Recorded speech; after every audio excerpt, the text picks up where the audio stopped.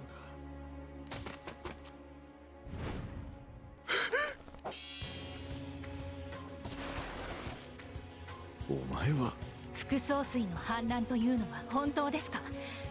どうしてアガルタを滅ぼすんですか？お前には関係なきことよ。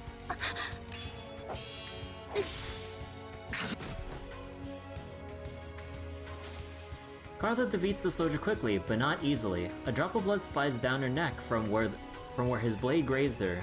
サイサリス、こんなにも凄腕の両団兵がいたの？まるでゲリラ戦よの。エイデンはこの反乱のために陰で私兵に足る者を集めてたのだろう。Guerrilla warfare. そうですね。エイデンさんはかつてのカリスマ。彼個人に従う者がいてもおかしくない。さてどうするか。言ってはなんだが、内乱は己らにとって都合はいいが、無抵抗の一般市民さえ虐殺するのは秩序の機空団として看過できんぞい。Yeah, like what's like the real end goal here? Because like if even murdering innocent civilians is something he's fine with, thenそういえば今日が言ってた異変って。 If a strange thing happens. 今はまだ何とも言えんが、この町に異変があった時は真っ先にカーサを頼った。今日がそんなことを。つまり今日の思惑はカーサ殿を逮捕させて中央区にとどめ、この町の異変に対応させるためだった。 Bro, that is some planning right there. like arresting Kartha to actually like position her in like the right place to deal with like whatever the situation is here instead of being on the battlefield. そういう計算もあり得るの。ということは、今日は反乱のことを。この戦は何か変とも言ってた。多分何か感づいてたのかも。So can I get over Rivera just like being a cat here, just like listening to everyone? きっとそうですね。 Like we're having this serious talk about like what the hell is going on with like a rebellion, then just Rivera just chilling. では、私がサイサリスに抵抗を、なんとか時間を稼いでみます。その間シアは一般人の方々を町の南門に集めてもらえますか？南門？まさか南区の研究施設に？はい。ダチュラ研究長官を頼るほかありません。一か八かですが。分かったわ。私がみんなを集めてくる。マッコイさんは大変恐縮ですが、一般人を守っていただいても構いませんか？空の民にとっては敵の町ですが。乗りかかった船だ。己もサイサリスの者たちをか乱するぞい。ありがとうございます。では二人ともまた南門で。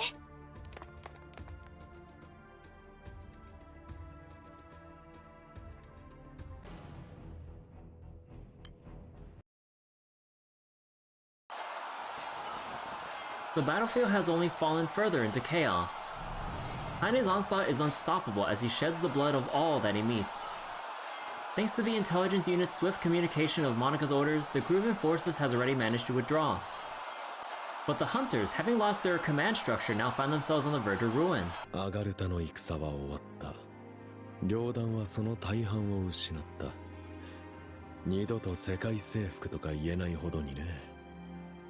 But yeah, so even the civilians too, because they like even if they're not like the Monscians who have who are trained as soldiers for war and everything, they still hold like Agarthan values and discipline that they've learned in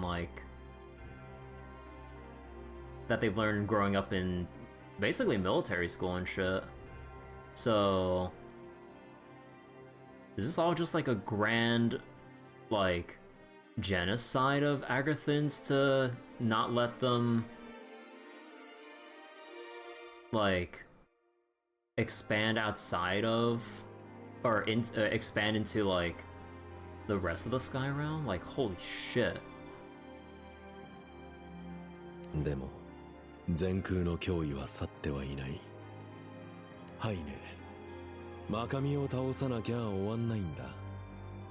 そのために君たちの力を借りたい。団長くん、一緒に戦ってもらえるかい？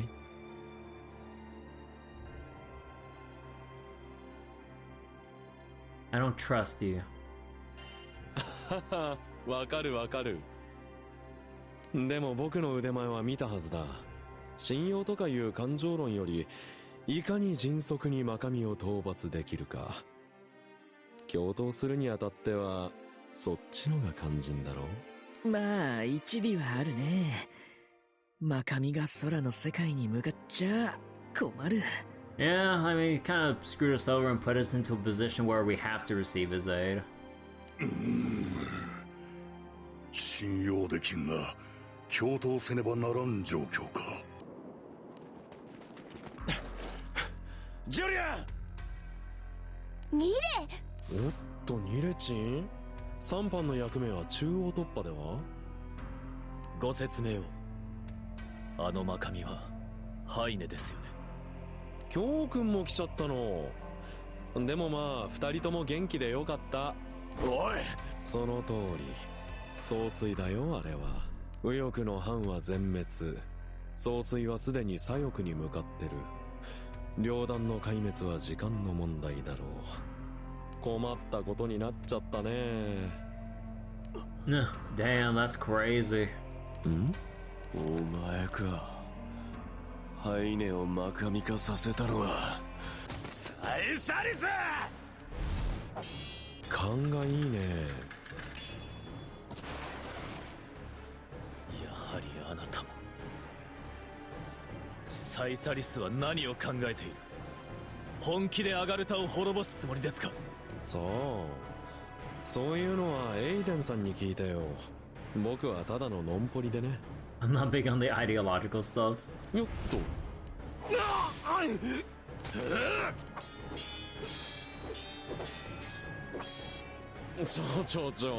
僕一応先輩だよ。二人がかりってそりゃあないよ。おっと。Oh damn, just kicked his. なんだよこれ。本当にヒルアンドンのジュリアンか？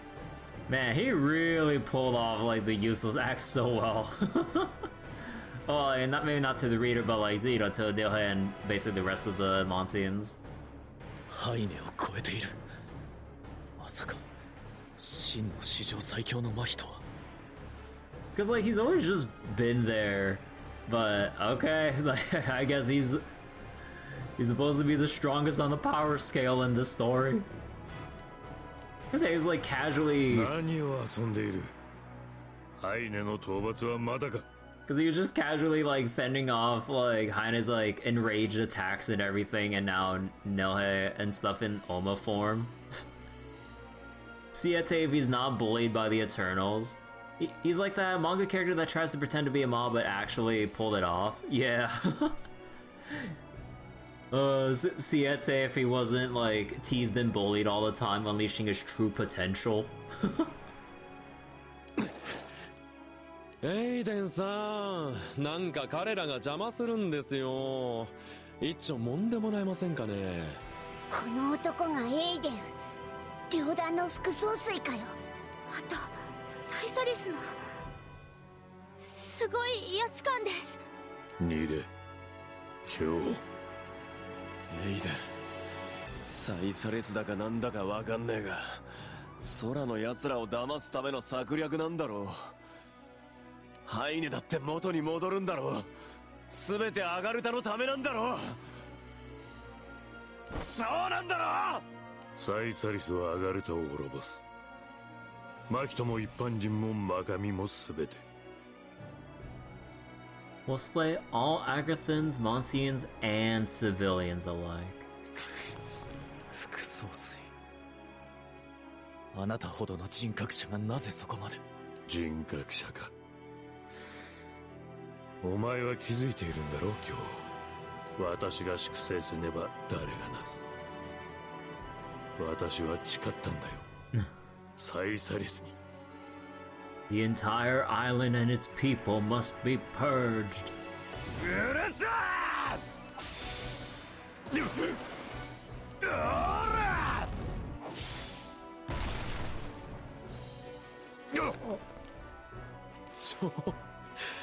切れたニレチンやばいな。エイデンさんぶっ飛んでっちゃったよ。ん？キョウ君もさっきまんまん？参っちゃったな。ハイネは守る。アガルタもだ。なるほどね。団長君たち、先に左翼に向かってもらえるかい？おう、わかったぜ。そっちに行きゃハイネがいるんだな。とりあえず急ごうぜ。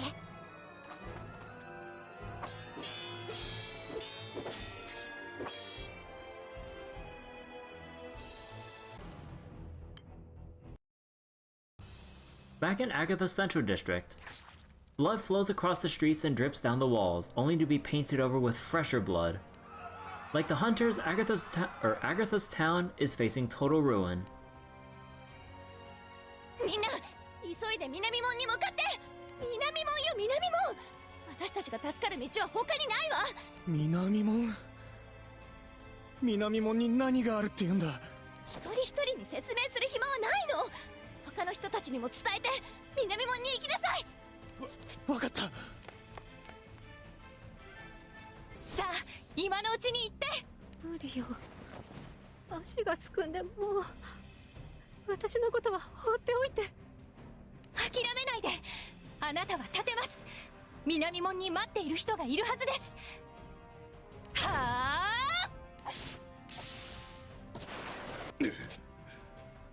さすが元兵長の母さん。一筋縄ではいかんようだな。強い。この人は確か6班の。今まで凡兵の身に偽っていたというの。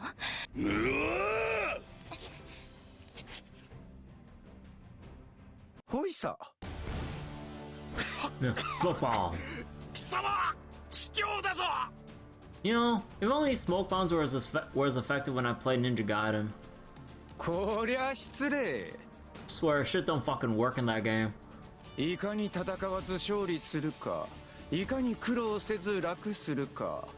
密偵の鉄則は己の性に合っていての。ほら、避難せえ。南門に集合だ。ああ。この辺りは誘導できたか。あとは屋内にこもってる者たちかの。だがサイサリス、少数ではあるが精鋭以上の強者ばかり。昨日今日に思いついた反乱とは思えん。 Bullets can't see the smoke. エイデンか。 At the south gate. 皆さん、私の話を聞いてもらえますか？町はサイサリスに占拠されました。両団の救援は期待できない状況です。私たちに残された道は南区の研究施設に避難することです。ですので皆さん、強制はできませんが、私たちについてきてもらえますか？研究施設だって？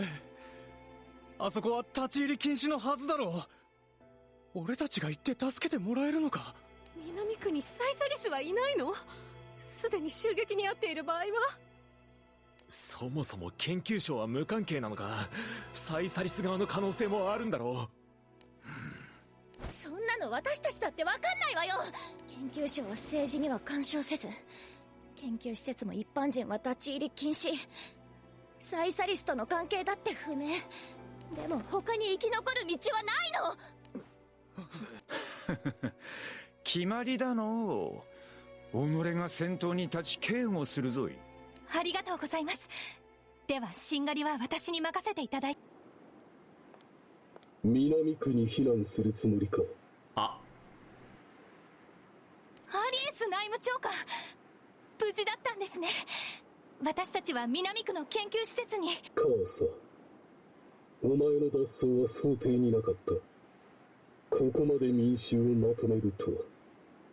すまないがここで始末させてもらう。まさかあなたもサイサリスの。シア、マッコイさん、急いで先に行って。オーマ。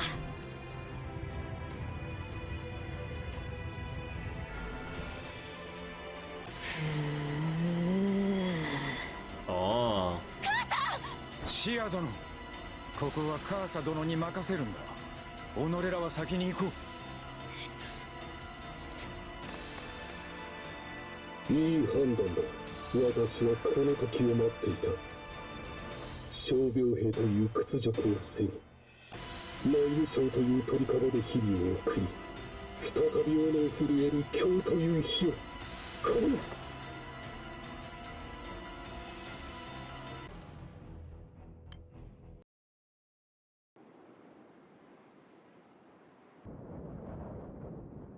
3 years ago. オラオラオラオラ！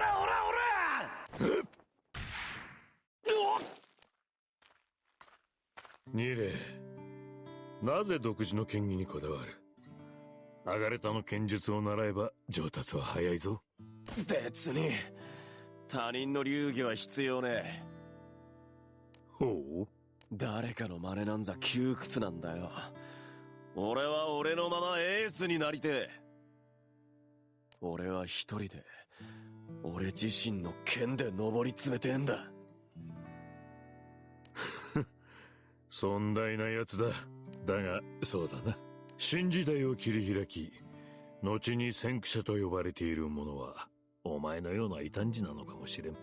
アガレタの剣術を開いた先達もまた。あ？何言ってっかわかんねえ。また説教か。 Free-spirited children, including those who developed. いいだろう。お前はそのままで構わん。上官たちにも伝えておこう。は？それはどうも。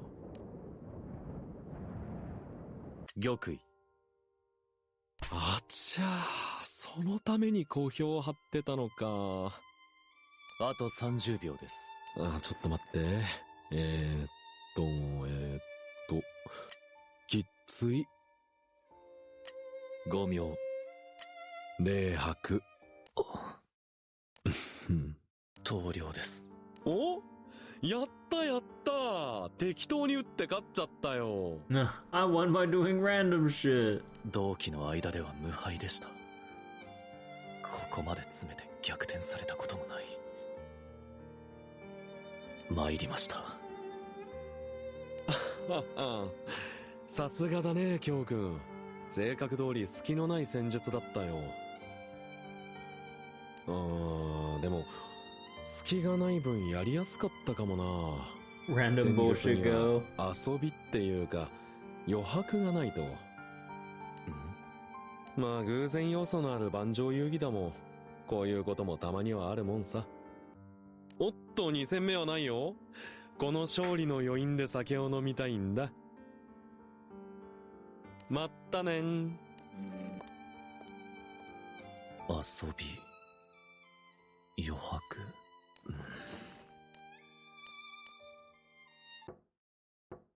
誰だ？カーサです。アリエス内務官。敗因名簿を持って参ったのですが。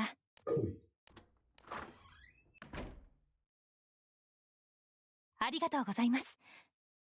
この書類が一般の名簿になります。ああ。ほう。両団所属2期目で副兵長か。見事だ。いえ、正直に言えば私にはまだ。謙遜するな。お前たちの評価は聞いている。私たちの評価？黄金世代という話だ。お前の同期には有能な者が多い。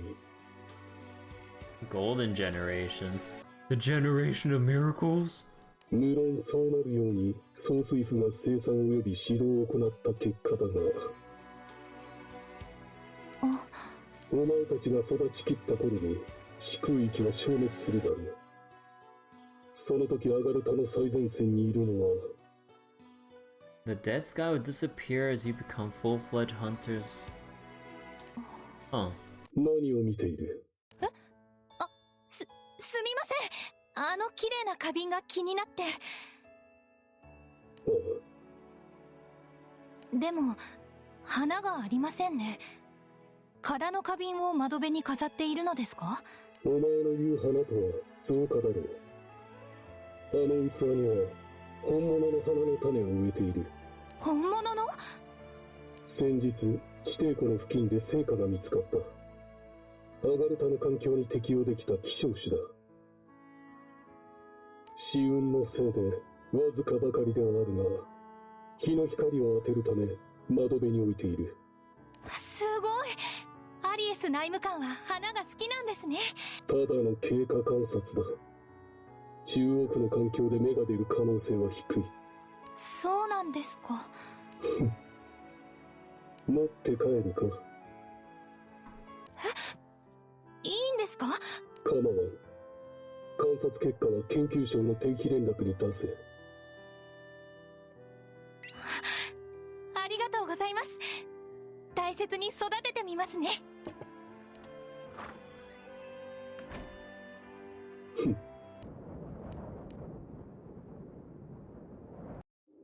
Back at the center of the battlefield. おらおらおらおら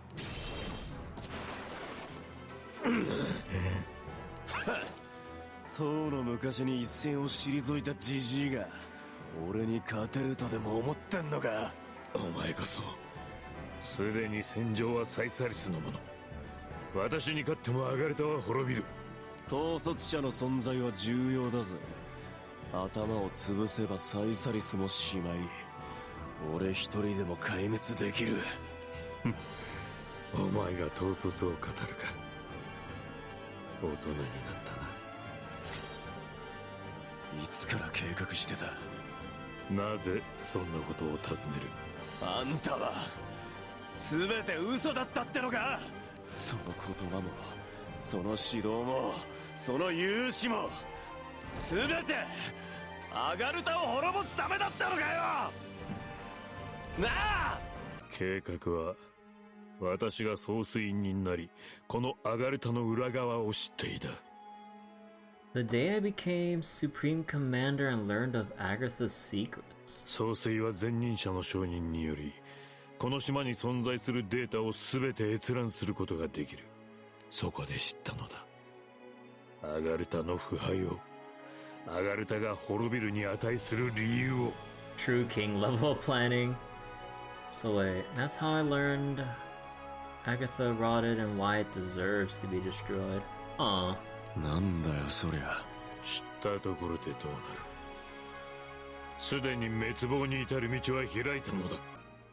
私の生死などさまつなことに過ぎん。だが私はまだ死ねん。オーマ。 Oh. On the left side of the battlefield. いいね、その怒ってもなお緻密な刀の軌道。でもさ、賢い君は勝てるとか思ってないよね。大魔になったハイネ君に勝った僕に。It's just crazy how busted strong Julian is. It's just like fended off Heine and Oma State, and now he's just like casually dodging like just enough with no excessive movements or whatever. Like, why is he like this fucking busted? 嫌です。僕は喋ってる方が集中できるタイプ。では聞かせていただいても。1年前ハイネの人格が異常になったのはあなたたちサイサリスの仕業ですか？ノーでありイエス。彼の変貌はサイサリスが関係するけど、どう影響するかまでは分かんなかったよ。They really just went, fuck it, we'll find out, like, with that whole personality change with Heine. Because I did notice, like, when I was rereading Act 1, that, like, Heine was, like, all friendly with everyone until he became, like, Supreme Commander himself, where he just had that, like, crazy mood swings with his temper tantrums and then crying over, like, hurting the people he was familiar with. Huh. ハイネは何者ですか？唯一種って言ったかな。伝説の魔神でありつつも過去の魔神とは一線を画す存在さ。Legendary Monscian, but also something greater than all the Monscians of the past. おっと、あとはハイネ君本人にでも聞いてよ。プライバシーの侵害だもん。カーサの配信行為は利用させてもらったよ。もともと彼女の暗躍はアリエスが掴んでた。つまり意図的に泳がせてたっていうか。アリエス内務長官もサイサリス。そうそう。サイサリスは大体僕たちの同期だよ。エイデンさんが直に育てた最後の世代。The last generation that Aiden brought up personally. 最後の世代。だがあなたたちはアガルタの滅亡で何を得る？僕は何も。まあ他のみんなはエイデンさんに対する忠誠とか共感とかそういう動機だね。あなたはどこにいても異端なんですね。ははどうなんだろうね。空の世界には馴染めるかな。では今度はこっちの番だ。君の成長を直に見させてもらおう。戦術で戦略は覆せない。戦闘もまた戦術を覆すことはできない。俺の戦術であなたの戦闘力を超えます。ほうほう。でも戦場は盤上遊戯とは別物だよ。おいで。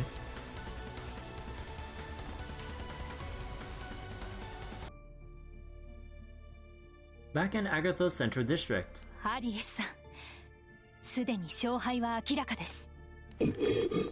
どうか引いてもらえませんか？私にあなたを殺させないで。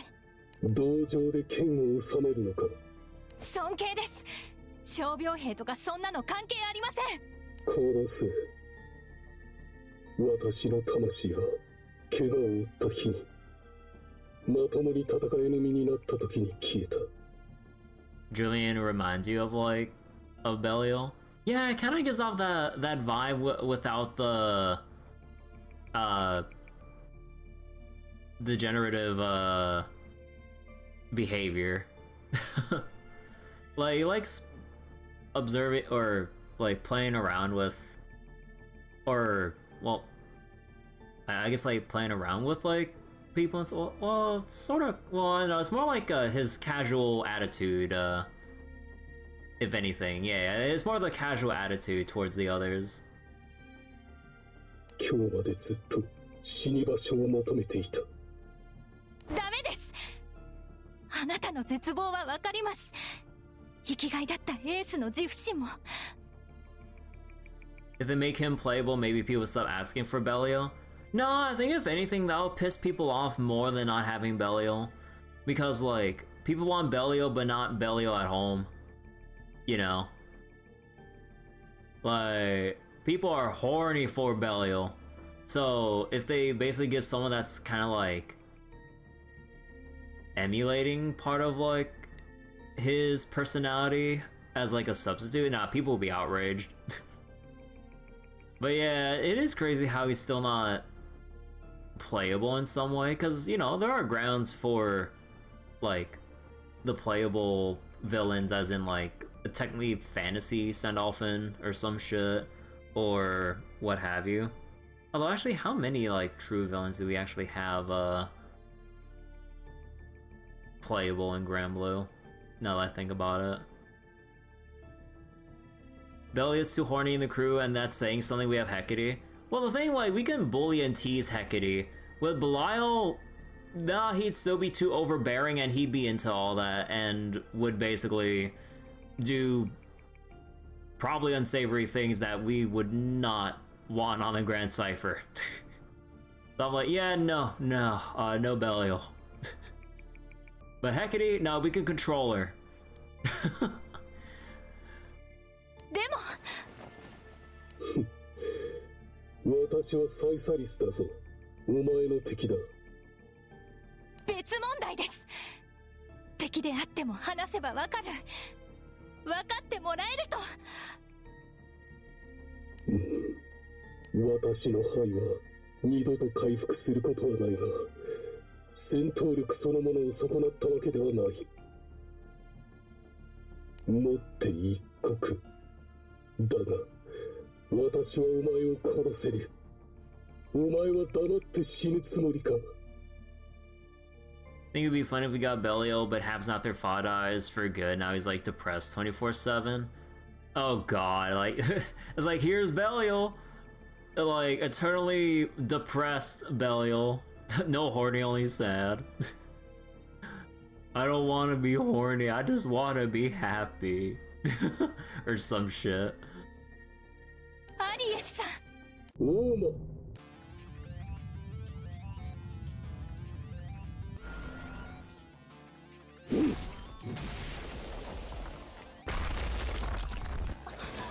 久々の大間だ。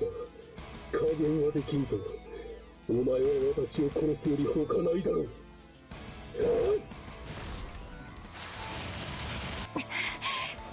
距離を置いても斧で旋風を。You know, now that I think about it, when the fuck are we gonna end the whole arc with the Tower of Babel? Like, the fuck is going on with like Bubs and the whole tower, and like what are we actually going to like get at the end of that whole story with the tower? Like, oh my god, how long has it been? 本当に無理なんですね。あなたと剣を交える日が来るなんて。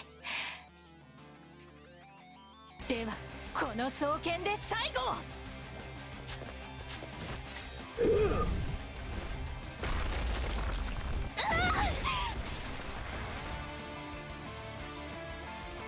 その程度か。黄金世代の限界は。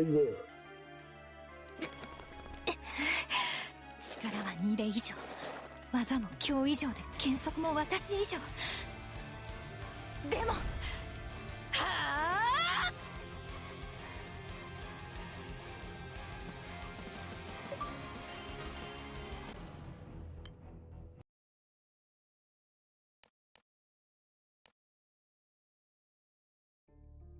You want the tower end with Bubs getting forcefully adopted into the crew, made the reluctant straight man for the crew's zany adventures? That'd be funny, but I don't know. So wait, the Grand Fest stream mentioned that March next update would be final Tower Babel and be added as permanent content afterwards. Oh, yeah, it's on me for missing out, or for not catching up with the Grand Fest stream, but oh, okay.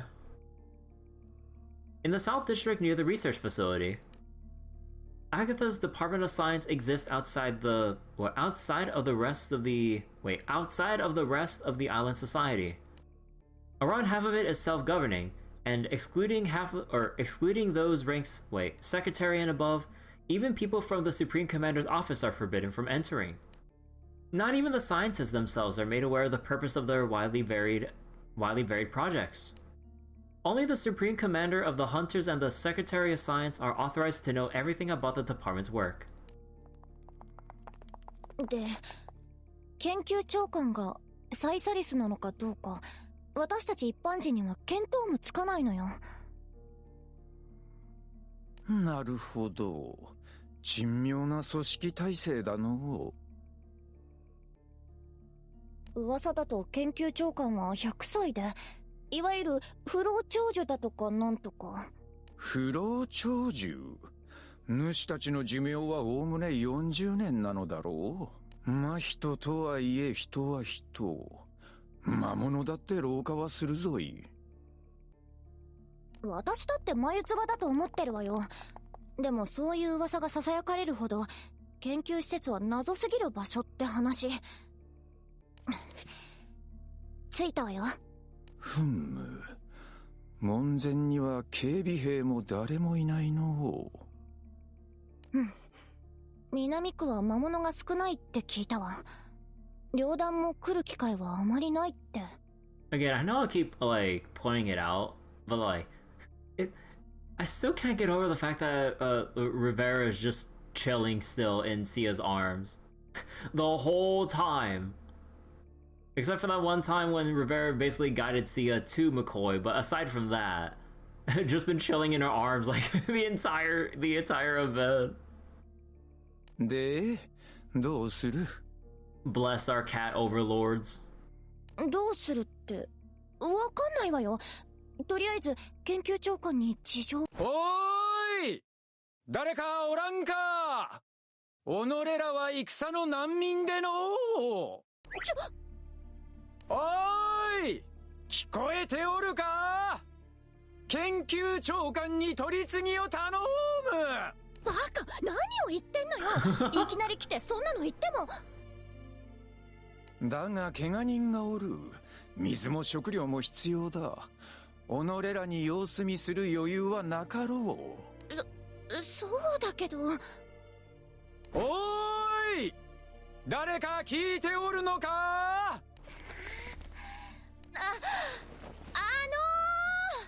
すみません、聞いてもらえますか。サイサリスって組織が町で反乱を。おーい、うるさい。おお、聞こえておったか。よかったよかった。すまんが娘さん、研究長官に取り継いでもらえるか。この通り怪我人もおるので急ぎ。私だ。負傷者の存在は見てわかる。でこの施設で保護とかを。断る。難民だとか反乱だとか聞こえたが、研究所は政治には不干渉の機関だ。戦を含むいかなる理由があってもな。そんな。でも重傷の人もいるんです。総帥府に言え。その総帥府で内乱があっての。一般市民は戦の状況も分かっておらん。さすがにかわいそうだとは思わんか。なんだその髪型は。You can't just say yeah. It's an afro. What's wrong with having an afro? 己もわからん。天然というやつよ。It just grows like that. まあ主の立場は分かった。敵ではないということは。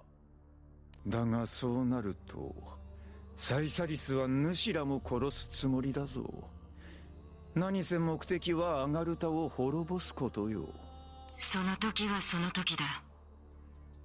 彼にはそうする権利がある。 If they kill us, they kill us. God damn. 彼ってエイデンさん。そうする権利がある。とことん腹をくくっておるの。こりゃあネゴシエーション失敗だわい。ただ己は空の世界に住まうもの。アガルタの道理に付き合う義理はない。Nah, fuck your rules. 力で脅す気か。では聞こう。その行為は君が属するであろう秩序の気空団の道理にかなうのか。いんや、故に己は秩序をやめる。What? That's why I just quit? また何よあんた。研究長官同様に腹をくくった。アラフォー独身無職人生の始まりだ。Just an unemployed middle-aged man. アラフォー40歳前後の略語よ。God damn, he's 40? Huh. I mean, that's what, I guess that's the effect of not having any facial hair. Like, his face is like so clean that it like really makes him look a lot freaking younger. では100歳前後のことは何という？ Anime ages? Well, I mean, at least it's actually like 40 something and not like, oh, like I'm middle aged or whatever. And then they're like upper 20s. And I'm like, bro, that's not middle age at all. Like too many times in hecking anime, they keep making fun of like old people, but they're like, bro, they're 25. So you know what? Fuck it, I'll take 40. Like, it's better than just writing off like old or middle age as fucking 25 or like even like 22 years old or some shit. They're considered old considering the I'm assuming the target audience of the show and everything, but yeah. If you're not a teen-year-old, there's no middle. Yeah, pretty much, honestly. Like, anime ages are so ridiculous. And even like flipping it around to our newest Zodiac, Sandira, like canonically 13, I'm like, what, like how? How? Like her appearance does not match that fucking age. Like what the fuck? It's so stupid. 100歳？噂は本当に？さて、空の世界でも100歳はめったにおらんよ。青少獣は不滅だが。Maybe she has some draft blood in her. Like, if they actually like bring that up, then you know what? I'll fucking buy it. But like, they already mentioned the whole stupid lore thing that I hope we can just ignore of like, oh yeah, humans and Aruns, like they cannot they can't have children together because the genes don't work out. I'm like, what? Like that was a whole stupid thing from that one event. So I'm like, does that mean like there's no mixed like races like with like humans and drafts and all that shit? Then like, I don't fucking know, dude. Or did they just specifically write Aruns and humans or something stupid? Because I'm just like, then I really don't know at that point. Like I still remember that like little lore bomb. I'm just like, what do you mean like Aruns and humans are, like can't have kids together? I'm like, the fuck? Like you can't just casually say that and basically like just kind of ruin a lot of like potential character relations or like future like writing decisions like that. I'm like, oh yeah, like after all these years of Granblue, like, oh yeah, like the two races can't mix. I'm like, you say that after 9 years? I'm like, who decided on that? Like, everyone, I'm pretty sure, would just assume that, like, they can all just, like, you know, have kids regardless of the race and all that shit. And it'd just be up to, like, you know, genetic RNG on whether or not they would become, like, human, draft, or, you know, whatever mixture of the races between the two parents and all that shit. But then now it's just like, oh, the writer behind that should get demoted for that nonsense. Yeah, it's so weird in a fantasy setting to like, just declare that. I'm like, why?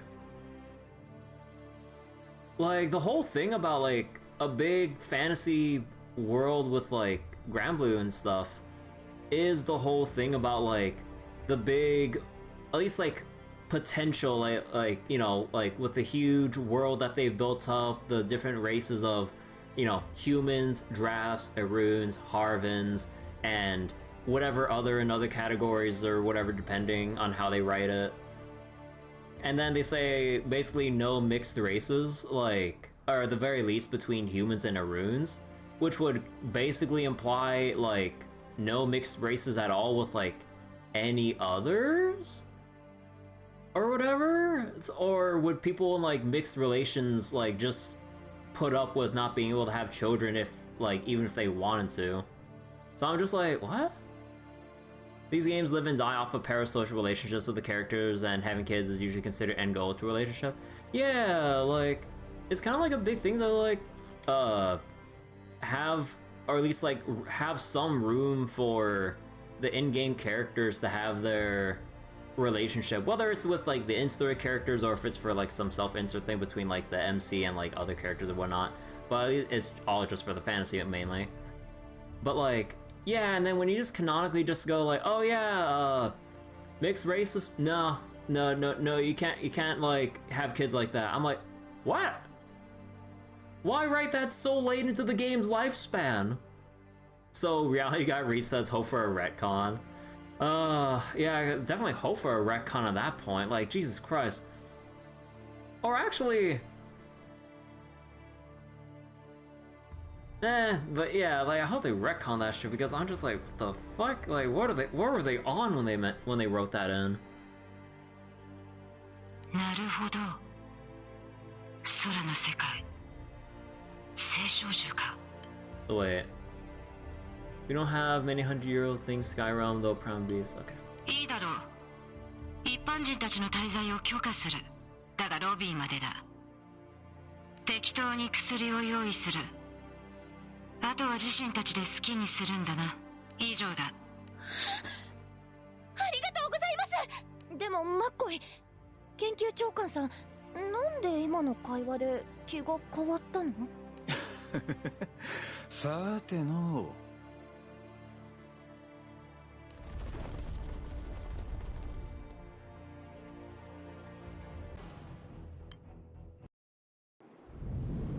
Kirby's crew runs for the left side of the battlefield to fight Heine. Scattered across the blood-tainted fields are the corpses of monsters, Monscians, and Skyfarers, all devastated in the same way. 左翼ってのはこの辺りか。そうですね。でも本当にひどい光景です。まさかここまでするとは。風が吹いているにもかかわらず血の匂いが立ち込めてるね。ありゃ相当ヤバいやつだぜ。お前はマカミのことを知ってたんだろ？でもまさか本当に目にするなんてね。マカミは魔素の突然変異体だよ。その発生率はおよそ100年に一度。過去に3体ほど出現の記録があるとか。Mutations happen once 100 years. みんなも見た通り、理性を失ってて、目についたものをすべて破壊する。300年前、200年前、100年前。つまり、アガルタはマカミによって、過去3度の滅亡の危機を迎えたんだってさ。3度も。マカミは、どうして出現するんですか？発生条件は不明みたいだね。両団にとっても100年前の出来事だ。聖少獣以上の脅威か。その出現は両団の者にとっても予期できぬことだったのだろう。でもサイサリスっていうかジュリアンってやつはなんか知って。この方向はきっとハイネだ。丘の向こう側にいるみてえだぞ。I'm not sure. Wait. No, we need to be decisive. Let's hurry. このままだとアガルタはめちゃくちゃだ。敵とはいえ誰もそこまで望んでねえ。ここで我らがハイネを食い止めねば、時を置かず空の世界も脅かすだろう。今度こそ最後の決着だ。笑顔でグランサイファーに帰ろうぜ。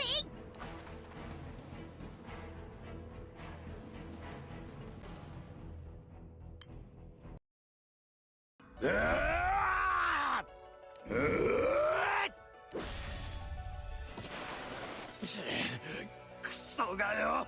いつか言っていたな。己自身の剣で最強まで上り詰めたいと。だがまだ未完成のようだな。生来の身体能力に頼ってばかりの剣だ。うっせー！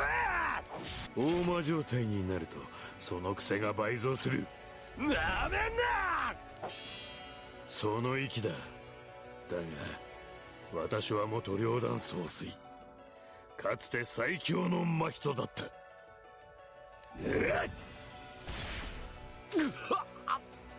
いささか不公平だったか。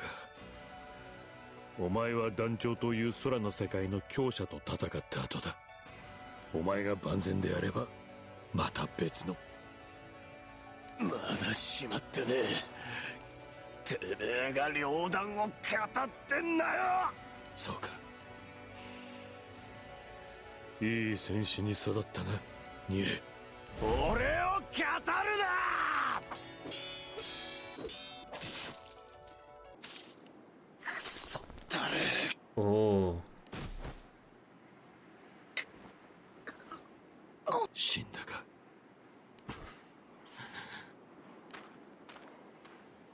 Is he actually dead? Because usually we see like the blood splatter around like the whole screen like that. まだやるつもりかい？こう見えて多忙の身でさ、エイデンさんも左翼に向かってる頃だ。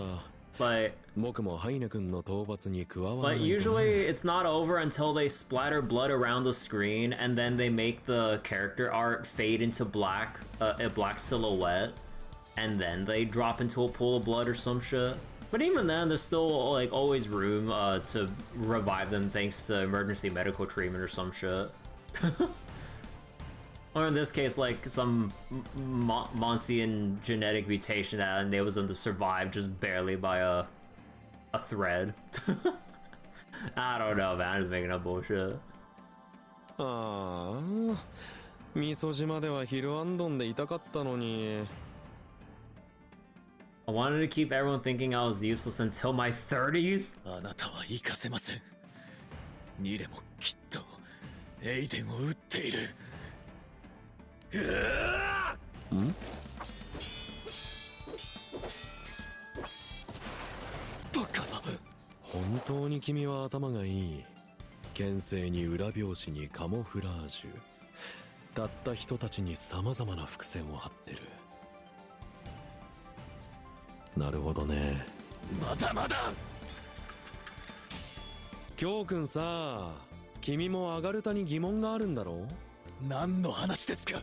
ただの軍隊に過ぎない両弾の総帥が国の政治も司ってるとか変だよね。武力と知能は比例するわけでもないのに。子供の計画生産だってそうだろう。恋愛の概念は誰もが本能で知ってるが、後輩まで国が管理するのは無茶苦茶だ。To manage our mating when everyone understands the concepts of romance and love instinctually. 特に君はそう思ってるはずだ。何が言いたい？ This land is rotten to its core. うちに来ない？サイサリスに。there's the mid-battle recruitment. Let's go. Huh? It's just like in Fire Emblem. I was like, I know we're at each other's throats and we're on the verge of killing each other. Well, maybe not Kyo trying to kill Julian because Julian's just fine. But hey, you want to join us? Was this Fire Emblem? エイデンさんには僕が推薦するよ。武力も知能もある人材が必要でね。You know, it'd be so funny if his hair turns from blue to green to reflect like joining a third faction. That'd be the funniest. That'd be the funniest shit. アガルタを滅ぼせた場合。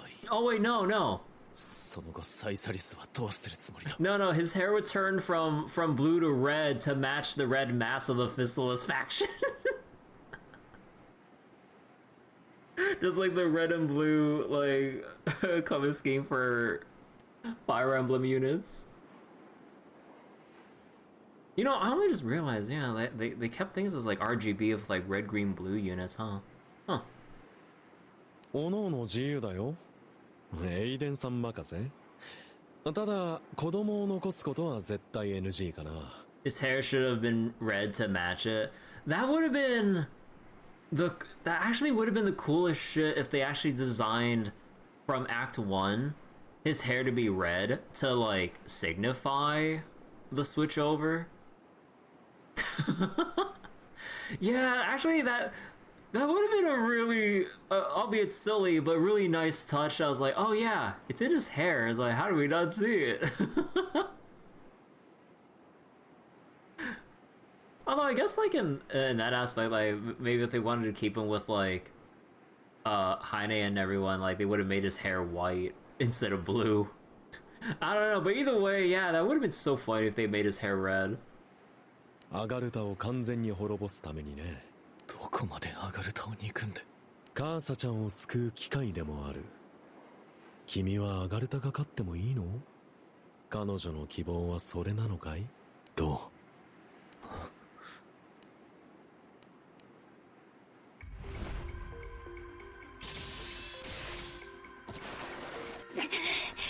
う？見事な検索だ。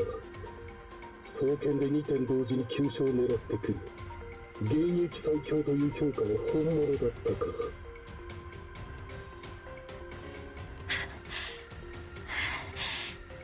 あなたこそさすが元エース。怪我の後遺症があるのにこんなにも。エースか。当時は誰も真のエースの存在に気づいていなかったに過ぎんよ。真のエース？はあ？私の同期だ。奴は総帥になることを面倒がり、ヒルアンドンという立場に身を偽った。Oh, so he was supposed to be Supreme Commander, but he didn't want to bother with the responsibilities?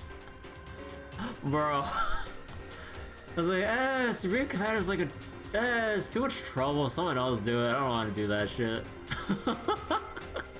You know, I respect that. ジュリアン秘書長官。メイドの土産に昔話をさせてもらおう。3年前、ある任務で向かった地底洞窟の奥で、私は生き延びていた中身にあった。Underground cavern surviving 180. 100年前の個体だろう。仲間が死に絶えて、私も動けないに言った。そこにジュリアンが来た。甘い。奴はほとんど無傷で中身をやった。たった一人でオーマにさえならず。 Dude, what is this like power scale? Like he could like, he also fended off. Huh. その後、意識を失った私に奴は言っ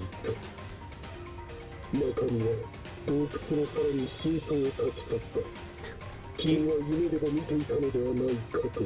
Claim that must have dreamed about him fighting it. 私に残ったのは再起不能の証である呼吸。なぜその話を私に？なぜだろうな。アガルタに対する干渉か、あるいは私自身に対する懺悔か。鈍った。ここを逃せばもう。はあ！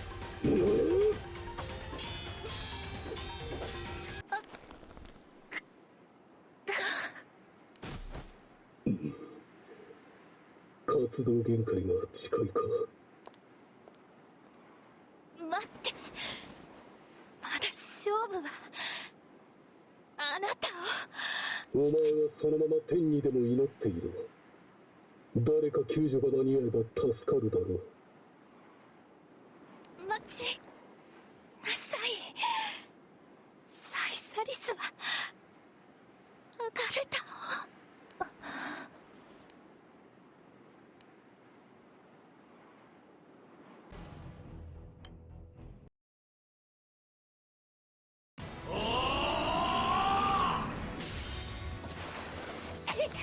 モニカちゃん、陣形は崩すな。なんとか回避はできた。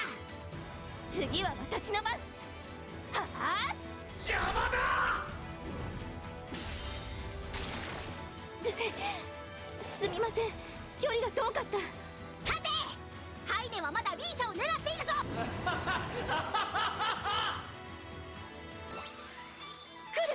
Oh, I like how they make each individual, like, circle their light up. させないわ。リーシャ、今のうちに体勢を整えて。僕を舐めるな。エティ。 Dancho with the save! As Heine's claws rush toward her, Kirby appears before Ariat and blocks the Monscian blow.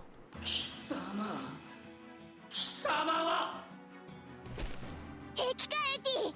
モニカもリーシャも怪我は。ってエティさん、その格好はなんでアガルタに。ありがとう団長さん。秩序の気空団はまあちょっと副業でね。Ah, okay, so there's the explanation. Oh yeah, it's a side gig. Okay. 副業。まあとりあえず何でもいいぜ。急いでハイネを討伐するぞ。うん、マカミは最強格の聖少獣並みではある。でもその本質は変わらず人間なんだ。つまり勝てる見込みはあるってことさ。なるほど。勝機は我らにあり。立て、秩序の気球団よ。ああ、皆で一気に攻め立てるぞ団長。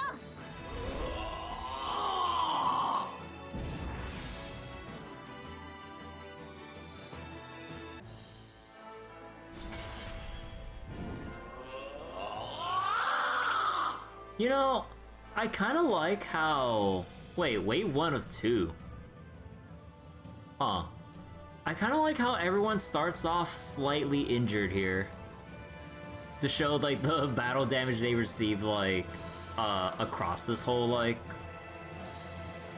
battle, or, the war today.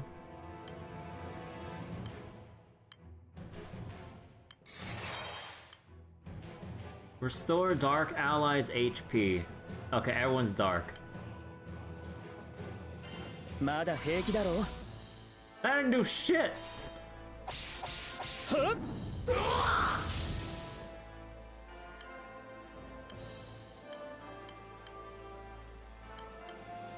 Iggy with the defense boost.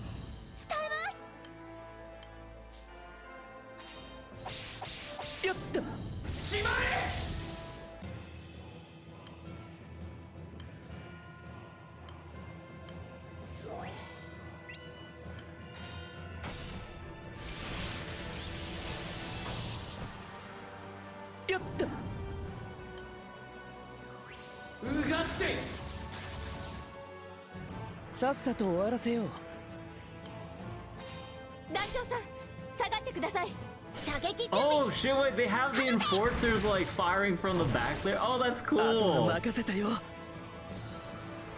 Oh, and they transition us into wave 2 like this? Oh, okay, wait. Okay, wait, that's actually pretty cool from a story battle point, or for a story battle presentation. Wait, oh shit. Cause like other times we saw them like also actively swap characters in and out. Now we just transition to like a second wave with like the enforcer group now. Okay.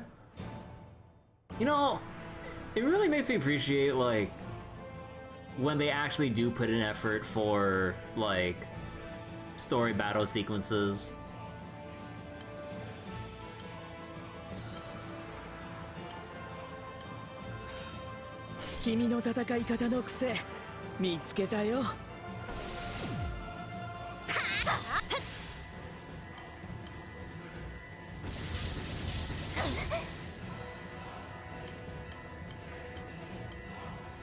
Oh my god. I forgot, Alicia Grand has like the whole thing about issuing orders for buffs, but obviously this is like a special version. Bonus damage effect and double attack!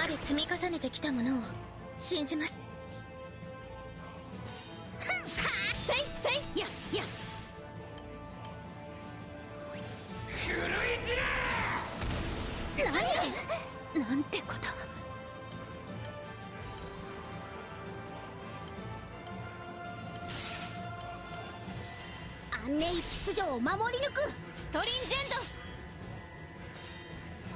ド。我が信念がために剣を振るわん旋風試練烈光弾。負けるわけにはいかない。サンライズブレイド。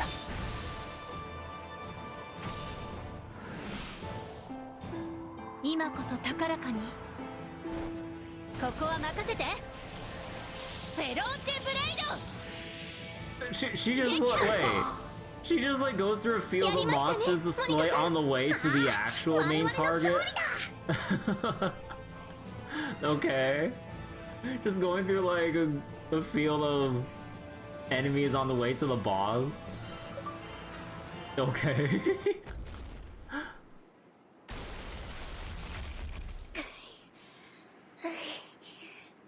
なんとかなったのか。Do we get him? みたいですね。中身のままですけど静まったように見えます。感謝する団長たち。キコーラの活躍で戦は終結できたようだ。気にするな。この戦は空の世界の脅威となり得た。我ら気空団の協力は至極当然のこと。問題はサイサリスですね。両団の瓦解は彼らのおかげもありますが、何を考えているのかまだわかりません。アガルタを滅ぼすって言ってたわよね。私の勘では何か支援があるのかも。支援か。話に聞いたジュリアンという真人は100の首を乗せた船の操舵士に似ている。ということは前回の交戦においても我々に利するような行動をとっていた。真人といいマガツヒといい、アガルタが練っていた戦略は長い年月をかけた強固なものだ。だがサイサリスはその戦略の要所要所に反乱計画の布石を置き、最後は総帥を暴走させて両団を一掃。緻密というか執念に思える所業だな。ハ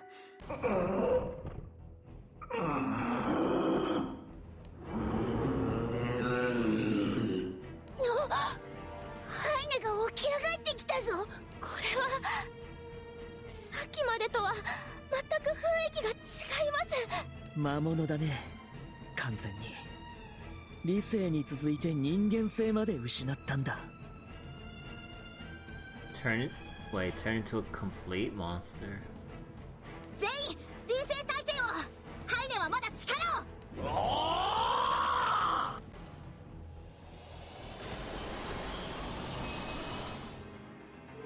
Wait. Oh. Oh, we get a whole little sequence here.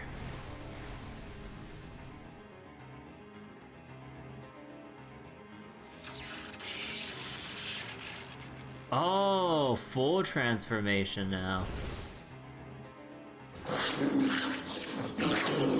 Oh god, like the sniveling, drooling, slurping. Oh god. また変身かよ。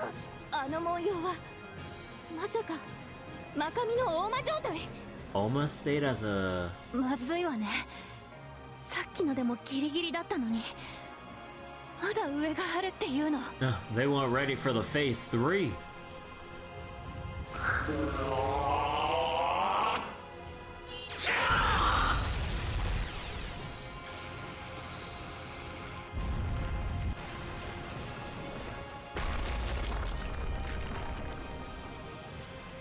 Ane releases a red beam of light that burns everything in its path to ashes. It punches a perfectly round hole through a hill and leaves even the land beyond ruined. なんだよこりゃ。さっきまでとは全然違えぞ。ああ、赤き地平の魔素と空の人間の完全適応。来るぞ。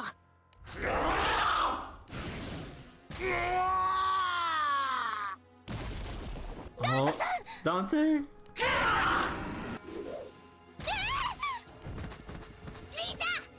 なんという力だ。このままでは全滅する。エティ、収容所に戻って全員撤退させろ。アガルタを出るんだ。ここは私が時間を稼いでみせる。 Oh my god, the classic sacrificial move of like, I'll buy us time. 無茶だわ。今のハイネは誰にも。く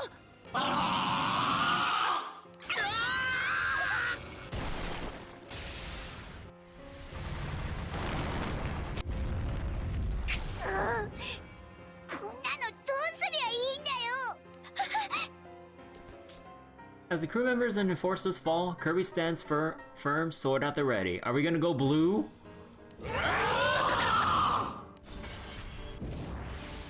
Wait. Oh, is it Julian? No, okay. Look at this fucking... Look at this fucker aura farming just for this moment to save our asses. Oh my god. Like, unapologetic, like, oh my god. We almost never go blue and it sucks. Yeah, like, this would have been a time to go blue, but they really want to keep, like, showing off Julian and how busted OP he is. I mean, like, at this point, I'm feeling more annoyed. Like, I get that, like, he's deliberately holding back because, you know, like, you know, they say, you know, canonically, he just doesn't want to bother being the Supreme Commander or whatever. But now we're just getting to the ridiculous levels of him just excessively aura farming of like, oh, sorry to keep you waiting. And I'm just like, oh my god. Like, those kinds of moments are like, can be fun and cool and all, mostly just funny. But like, now it's kind of getting to the point of just like, oh come on. Julian! 全身にマサが満ちている。あの様が中身の完成形か。あの人はアリウスさん。ああ、完全に理性を失っているな。二人とも急ぎ討伐するぞ。エイデンもまさかたった3人でハイネを。Oh, even Julian bringing out like his own mistake.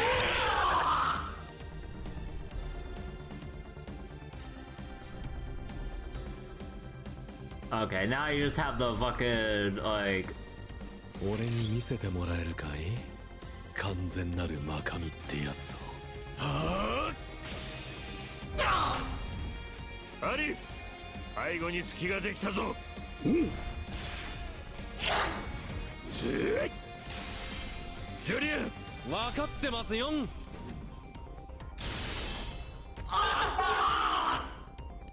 だと？あのハイネが押されている。あうんの呼吸っていうのか。完璧なコンビネーションだぜ。Monscian power scalen's whack. 3人ともすごいです。まるで絵画でも見てるような戦い方。The trio slashes at Heine as if to carve his body away piece by piece, scattering chunks of flesh across the battlefield. Holy shit! But being a legendary Monscian, Heine draws on all of his power to fight until the end. Kirby's crew and the Enforcers can do nothing but stand back and watch in silence. And finally...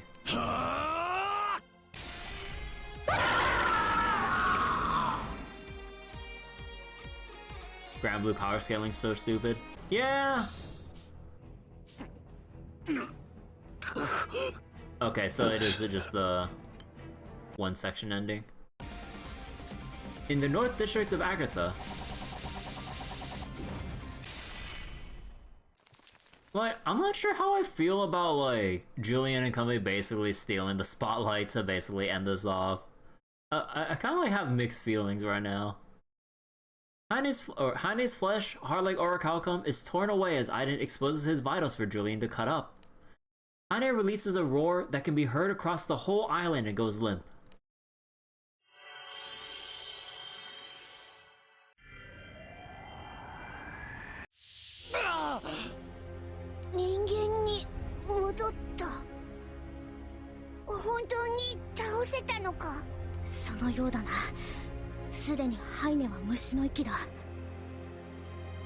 You're getting the feeling like they didn't know how to end the story? Yeah, it's kind of weird with how things have built up to this point. I was all for like the whole like war sequences, like from the start up until let's say chapter 5-ish. But now it's like really weird with like Julian actually showing off his true strength, and I'm kind of like mixed feelings. But I'll set it up by naming each event with Act 1, Act 2. Yeah, I thought they were gonna make a trilogy. Or maybe, you know, maybe this ending will have some kind of cliffhanger for some... Oh, okay, but where do we go from here? But yeah, let's see, because there's still the whole thing with that, thing in the... Or with the other secretary in the research lab in the other district, but... I guess we'll see what will come of that, like, as we read through right now. ええ、人間の姿形に戻ったのがその少佐。ハイネのマスは域地を下回ったようです。さすが伝説のマカミですね。オーマンを使わなきゃ僕もやばかった。とどめ言っちゃっていいですか？私がやろう。アガルタの闇は全て私が責任を取る。 The third act would be like where the weird mist came from. Yeah, maybe like it would expand more on that and we get rid of like the root of where all this stemmed from in the first place to cap out the trilogy. They say Crimson Horizon, but that's like half an answer. Yeah, I guess that would be the premise for an Act 3, because yeah, like you wouldn't just name things like Act 1, Act 2 without a 3, because that, yeah, like why even name it like that at that point if it's gonna be a two-parter only?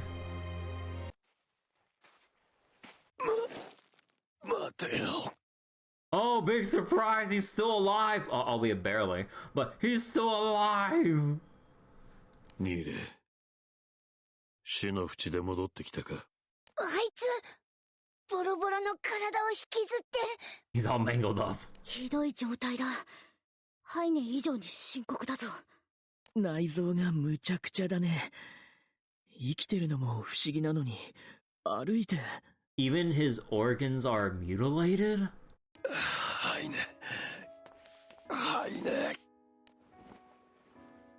Nilhead slowly limps over to Heine as the younger man's injured body and takes the younger man's injured body into his arms. Despite being on the verge of death, Heine opens his eyes and looks at Nilhead's pained expression. 兄ちゃん。ああ、俺だ。まともに話すのは久々だな。ダメだよ、ニレ兄ちゃん。僕の血は汚れてる。ニレ兄ちゃんたちと一緒にいちゃ。うっせえ。お前が何者だろうが知ったことかよ。ずっと向き合えなかった。アガルタが空を支配すりゃどうにかなるなんて思っちまってた。俺たちは家族だってのに。はいね。ニレ兄ちゃん、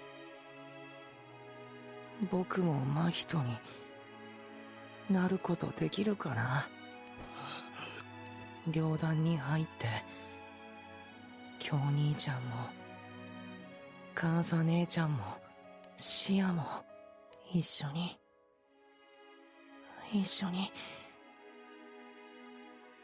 ずっと。はいね。はいね。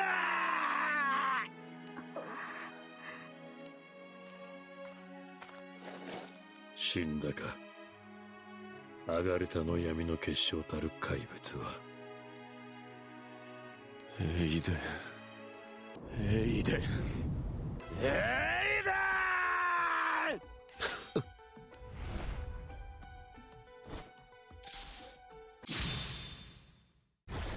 There we go. Nilhead jumps at Aiden, but Julian predicts this movement and swings for his neck. Raising his guard, Nilhead manages to save his head at the cost of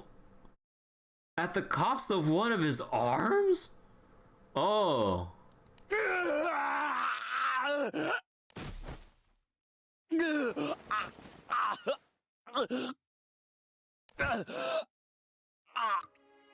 Well, I mean, yeah, with the amount of blood loss, I mean... Blood pours out of the stump where Nilhe's arm once was, and he collapses onto the freshly tainted crimson ground. The shock of the dismemberment added to the wounds he had already suffered is enough to finally knock him unconscious. Kirby and the others stand still, stunned by the sequence of events, until Aiden approaches them. 秩序の気空団よ。両団およびマカミの討伐に感謝する。He'll be fine, Ragazu got better after losing his arm. You sleep for anime night? Alright, Wiz, take care. 中国はすでにサイサリスが陥落させた。今後の対応について対話を希望するが、空側の代表という形でいかがだろうか。わかった。ありがとう。では、総帥府に案内させてもらおう。Okay, so you really did just want, like, not total destruction, but like, to just really get rid of the... Or basically just overwrite the Agarthan government and bring about like a... I guess like a new peaceful era and culture of... things now. 団長、我々は総帥府に行ってくる。対話の内容は追って報告する。Wanted to cut Agarthan head? No.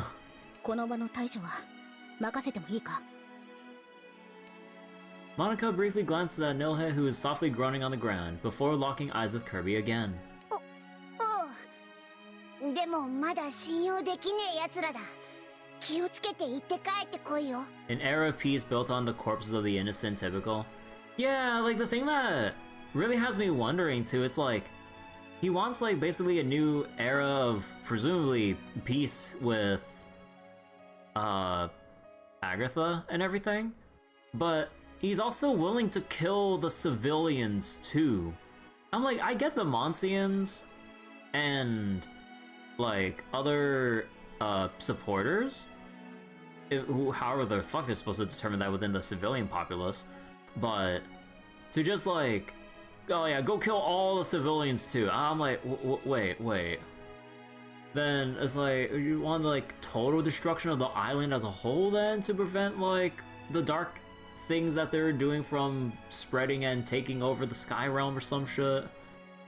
As some like genocide, suicide shit? But no, so we're negotiating peace now, instead. Now that we finally got rid of Haine and Nohe and everything. Ah, ではまた後で。 But yeah, we'll have to see how Aiden, what Aiden really wants once the negotiations begin. Aww. サイサリスの人たちは先に行っちゃったみたいですね。どうする？ハイネはもう。でもニレはまだ。 Oh motherfucker! Just let him die. He has one arm cut off, and his like they literally said his organs mutilated. 半死人だね。ただ彼の生命力は他の真人以上。Oh my god! 終戦後は敵であっても救護が常識だ。He's half dead, but he has high vitality.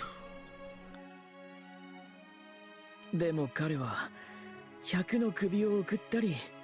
マガツヒなんていう兵器を使ったり自爆特攻で開戦する民族の一人だ。Like Granblue standards is a surprisingly gruesome story with like all the severe injuries and casualties and all that stuff. And even yeah, like a suicide attack to make things even more grim. You guess you want to kill everyone because they're either tainted or the ideology they were taught is poison for peace? Yeah, something like that. So I guess like he didn't want to risk trying to peacefully convince the general Agarthan populace to like change their beliefs of what they were taught since childhood.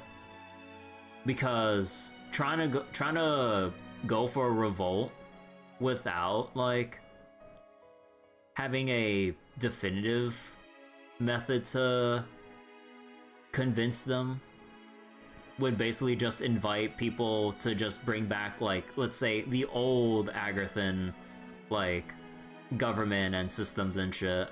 So that would get in the way of the whole revolt in the first place. Yeah, like a clean slate kind of thing.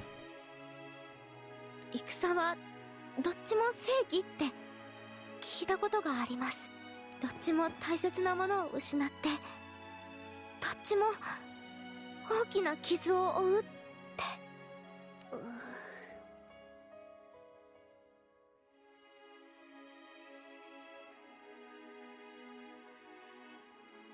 We'll treat him, we'll leave. Oh, jeez.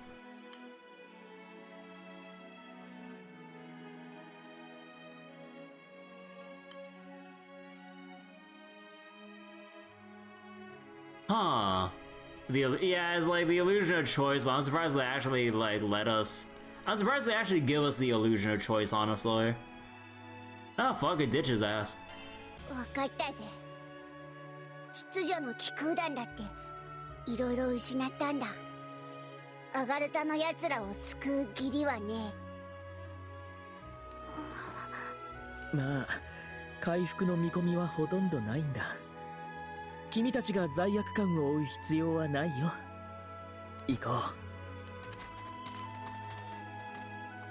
はい。ね。くそ、なんだってんだよ。こんなのずるいだろ。団長。Okay, okay. There's the illusion of choice. Yeah. Kirby nods and walks back to Nilhe. Let's go, illusion of choice! In Agartha's central district, the blood that stains the ground and walls slowly dries as the town is enveloped in silence. Several Fistula soldiers are gathered at a corner, waiting for Aiden's return. Oh shit, I forgot that Shirokkart's still here! I thought that Shirokart like made it out of the... Oh my god, I forgot Shirokart was here the whole fucking time! Hey Windrunner, how you doing? 町の偵察を買って出たものの、まだ大勢のサイサリスがいますね。Wait, scouting? とりあえずどこか屋内に落ち着いて周囲を観察できる場所は。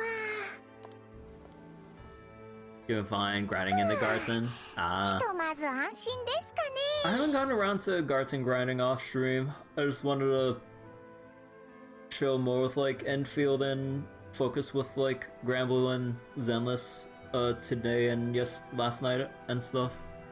Just finished farming out Samira. Yeah, good luck on the money grind. Like I can tell with what you've been saying that like yeah, the in-game economy is going to be a bit tight, especially with how much you got to farm. あのソファーで横たわっている女性は？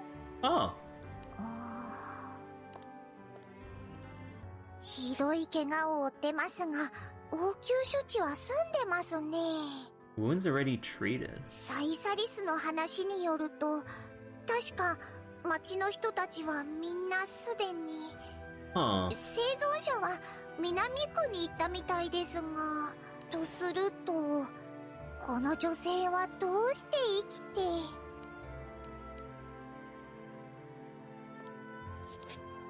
今日どこに行っていた？野暮用だ。お前はサイサリスではまだ新参だ。あまり目の届かぬところにいては困る。So I guess Kyo 今後は treated her.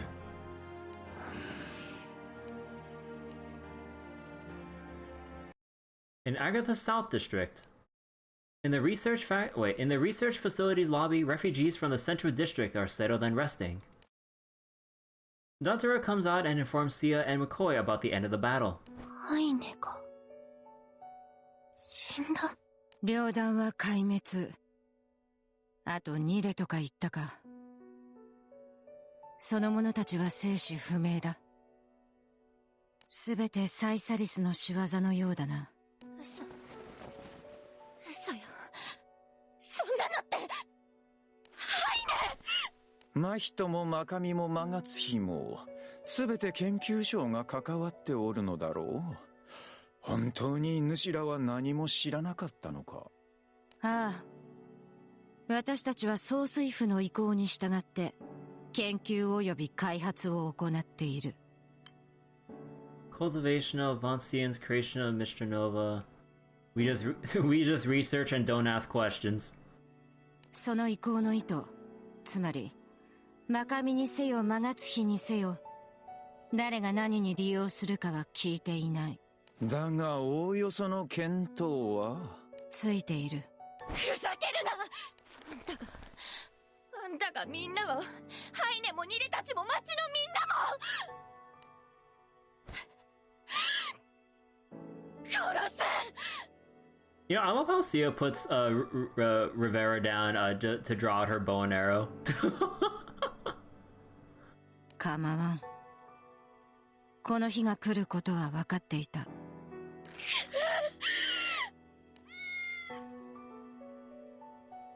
待てシア殿、仇はサイサリスでありエイデンだ。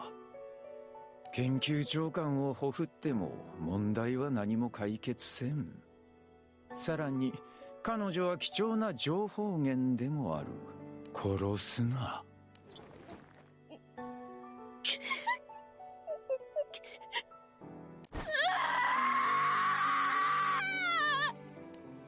God damn that scream! The war in Agartha has ended. The grudges that had accumulated over 400 years were disposed of in just a few short days. But now, new hatred wells up in the hearts of people as embers of further war smolder in the ashes of this island.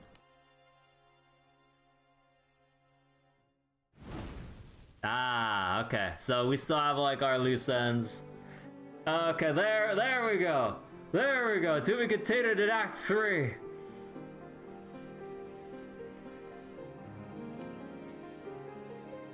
Man, this whole thing still feels weird ending-wise. But mainly, like, the sticking point is, like, the whole thing with Julian and, like, his aura farming ass and shit. Like, cleaning house. But, I mean, for the most part, everything else leading up to the last chapter was pretty neat. Like, with the whole, like, you know, like... What was it? If there's one thing that side games does pretty well with Granblue, it's depicting, like, a lot of the actions, or action scenes and stuff, or choreographing the action scenes and stuff. Like, they do a pretty nice job, like, presenting some cool visuals or details of, like, what's going on from, like, place to place in battle, as they even, like, flip through 3 different fronts, like, and everything. Like, I thought, like, that part was pretty well paced, because I didn't really feel like things were, or at least I didn't feel bothered by anything in particular as we were going from, like, place to place with in the battlefield. But yeah. So, and this event will be followed up by Anniversary with Lisha becoming Blue Knight. They got better. Yeah. And yeah, I really need to catch up on the main story. Again, I'm still on chapter 178, but I'll have to squeeze that in some other time. Might be learning stuff from Arknights and Epic 7, maybe. Maybe.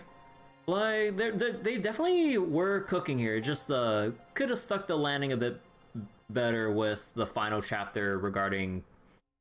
Nah, again, it's just weird with, like, Julian going like, oh yeah, let's just kick total ass now, yeah! Lisha being Blue Knight confirmed? I don't fucking know, I'm not caught up on the story. Maybe do a Granblue story night after I finish chapter 1 of Trails. Yeah, I'm still on, you know, no specifics, but I'm still on Act 1 of Trails Beyond the Horizon. Like, it's sectioned into, like, Part 1, Part 2, I was like, oh, I'm done now? No, here's Act 1, Part 3, and I'm like, oh my god. I'm like, how much longer do I have to keep going to finish the first goddamn chapter? Yeah, like... But all I'll say, the whole chapter just takes place in one fucking day. I'm like, this is the busiest fucking day of our lives. And I'm like, this is the first chapter. Like, what do you mean?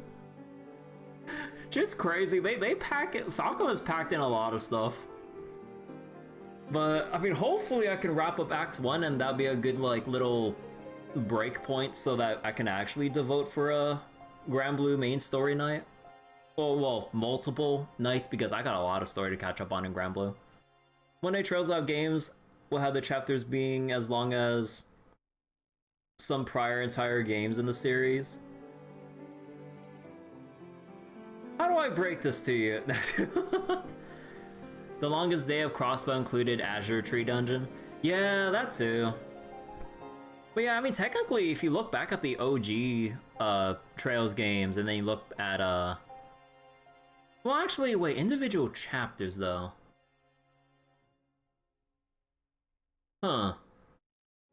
I would need to get a breakdown of how much time I spent per chapter. Although, the statistics would be a bit skewed because with how I spend my time grinding out shit off streaming Trails and slowly go through or sift through, or sorry, exhaust all the dialogue in the game.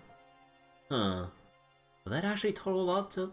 I actually don't know. Yeah, the OG Trails are relatively shorter, but yeah, as each game goes on, they really like start having a lot of fun packing in like so many NPC dialogue for you to like look for, sift through, side quest, like detailed side quests at times of like NPC stories or whatnot. Azure still being the longest for one chapter. Yeah, it really was like a super duper long chapter. So hard to break that record for now.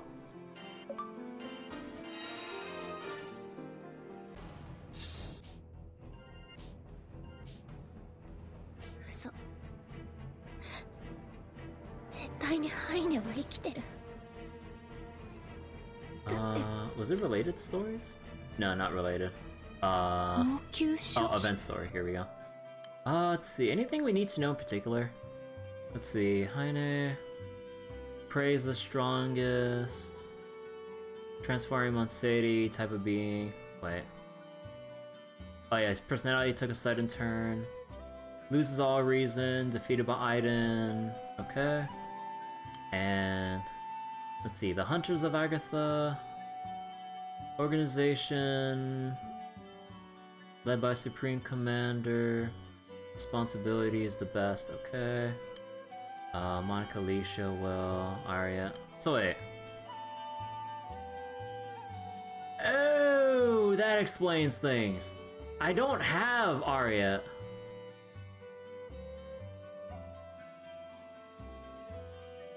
I actually don't have her.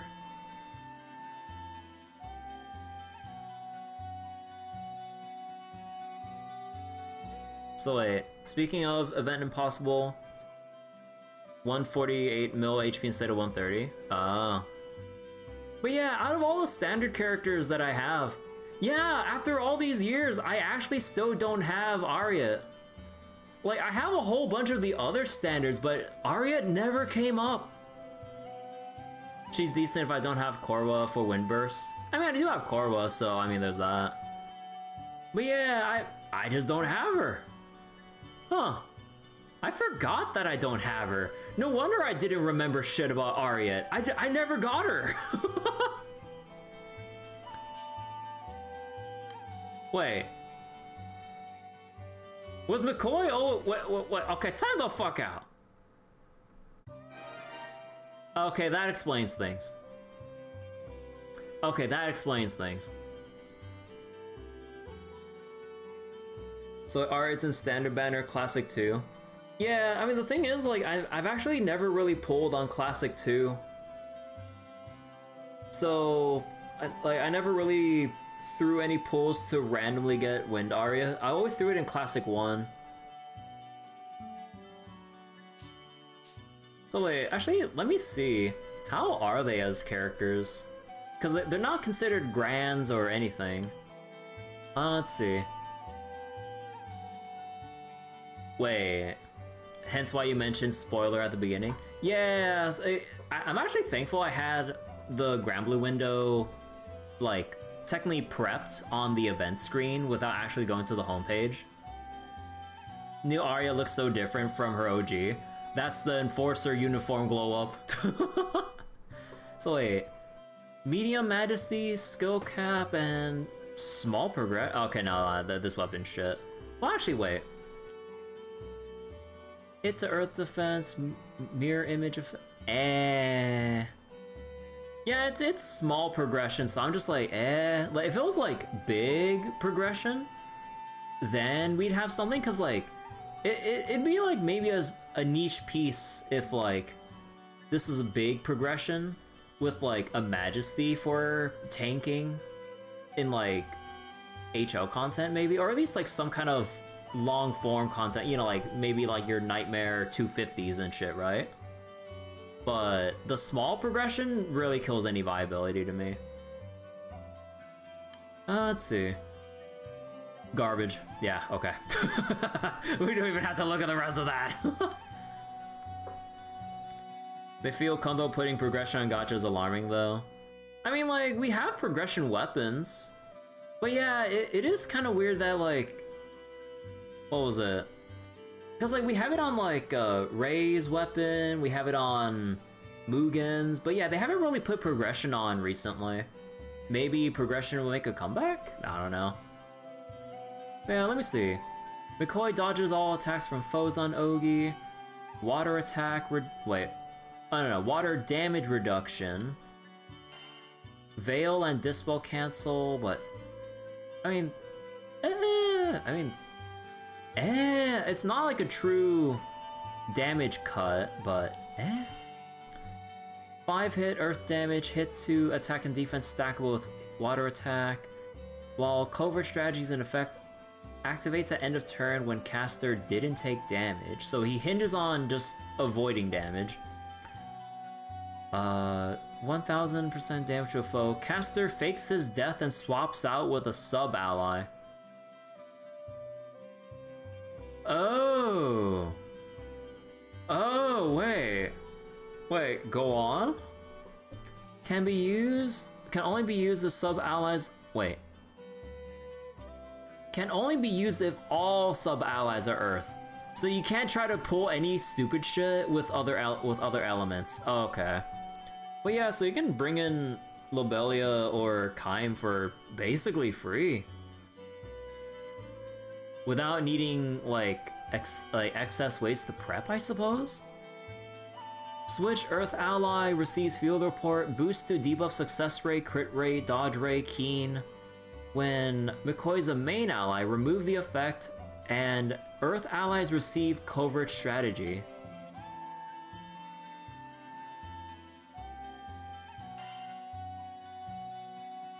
Field report. Okay, so when he returns somehow, then everyone gets this buff. Although the only well, actually, okay, dodge rate would be good for survivability, I guess, but crit rate and keen for further boosting the damage ceiling. Okay. Boost to Earth allies defense based on foe debuffs takes effect even when sub-ally. When sub-ally main allies receive support from McCoy every 3 turns, random debuffs. I mean, it's there.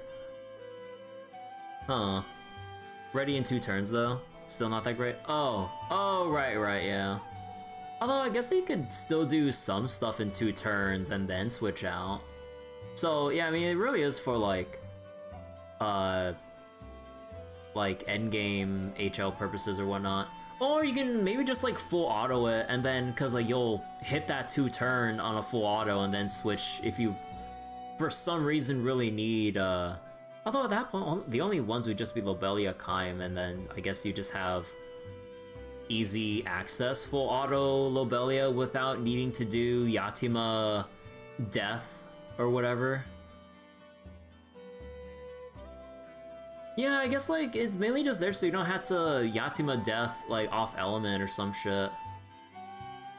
So you do have extra flexibility grid-wise, I suppose? So wait, not bad, Sabah Sports, rare, Fire Elmont, dies, backline after X turns. Earth really needs easy Kaim though. Oh no. But yeah, like it does kind of free up like the summons, I guess. Who would benefit from the dodge? Earth, Valentine's, Monika. I mean,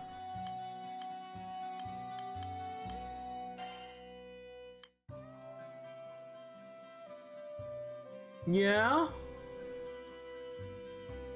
Boost the dodge rate and hostility based on number of buffs and activate attack while, or like a skill when dodging.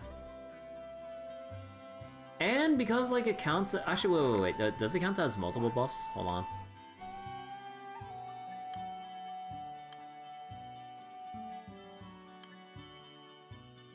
No, okay. Because like the way they coded this, all these benefits are coded as one singular buff. Okay, I was wondering about that. And yeah, these things, like, they don't really last for that long. So then...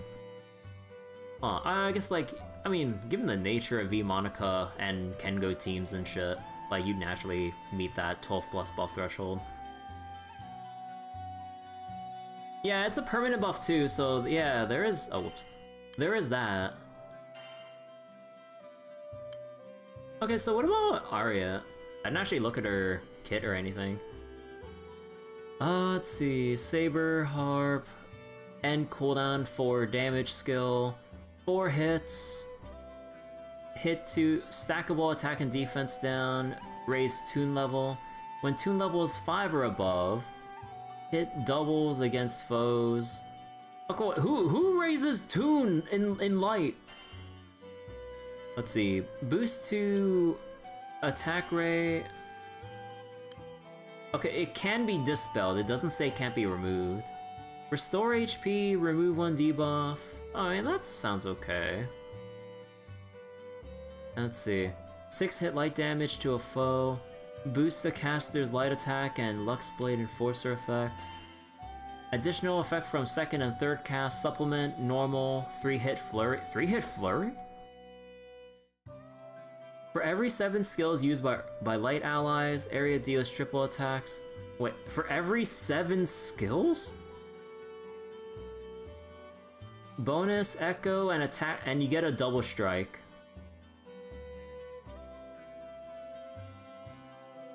Every 7?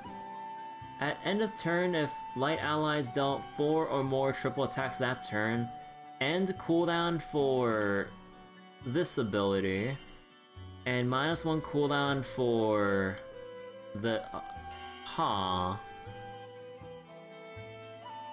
So wait, yellow border healing is great? Oh yeah. So wait, Monika, Octa, oh yeah. Another Toon character, meme Harp Toon team, Nove and Robertina. Not hard to achieve if you want to use Uni, very skill heavy. Let me see, I don't remember. Light, and actually, wait. Actually, is tuning a harp specialty thing? I forgot. What did Mahita do? I only got Mahita relatively recently. Well, I say relatively, but no, it's none of that. Code? Do you have it? No, you have your Fox Flame shit. That's your gimmick. Nove. Eleganta solo. Oh, here's the tune. Caster can't normal attack, charge bars, activates skill damage, and then number of hits increases based on tune level, maximum of 8 hits, and 14 hit of light damage, remove 1 buff, restore HP when 15 or more buffs hit doubles to 28, holy shit. 5 turn initial cooldown though. At the end of turn, if light ally didn't attack, light damage to random foe. 1 turn cooldown reduction to the big funny skill here. To standby and cooldown. Number of activations based on light allies who didn't attack. So, boost the harp specialty ally. So wait. Mahita's dispel multi-hit, high dodge, 20 hits. Yeah, And then who else do I have? Itsusemi. Oh no, she had her whole thing with the onslaught stuff. And then Mugen was like, oh yeah, no, like Flugen stuff, right? Or Flogan. Who else had shit? Actually, let me organize it by this. Actually, you know what? I would have I don't have Robertina. Yeah, I don't have her. Actually, wait, let me check. Let me check the Granblue wiki. Tuning. Sources of tuning. Light. Sui. Robertina, Nove. Oh,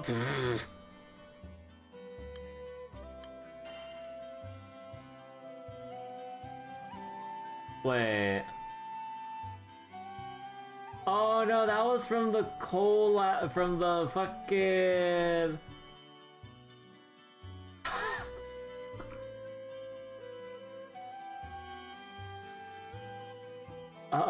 from the Evangelion collab, right? They're from the collab gacha. Kawaru Mark 6 and shit. Because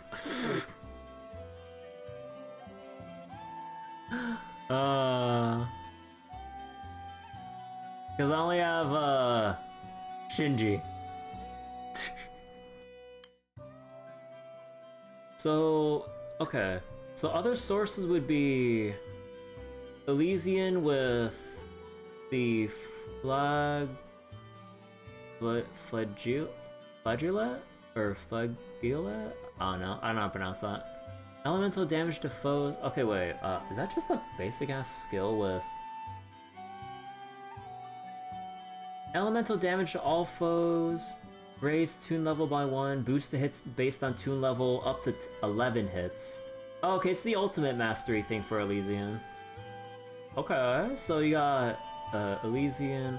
What about Mariachi? Because I don't think I did anything with Mariachi. Add harp specialty to all allies. Easy. I'm gonna pronounce that. Raise tune level when sombrero's in effect. Auto activate on normal attacks. Okay, so you got Mariachi. I never used Mariachi before, so I don't know. You like to point out there's a staff from an old ancient collab that counts as a harp? Yeah, let me see. What other weapons apply it? A staff? Oh, Robertina's staff. Medium progression, small HP and debuff resist. You know, nah, I don't think that's it. Sorry, Robertina. I don't think your weapon will cut it. Any other methods with tuning? No. Okay, so they really, really want, like, light harp tuning, or what was it, like, to have the option of a light harp tuning playstyle or some shit. Do I have Sway?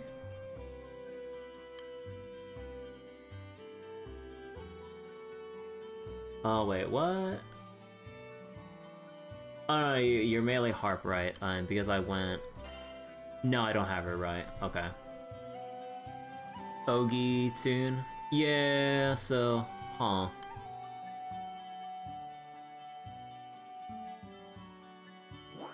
Although, let me double check, how many pulls do I even have? Because, like, I keep blowing through my crystals, like, needlessly, because I just,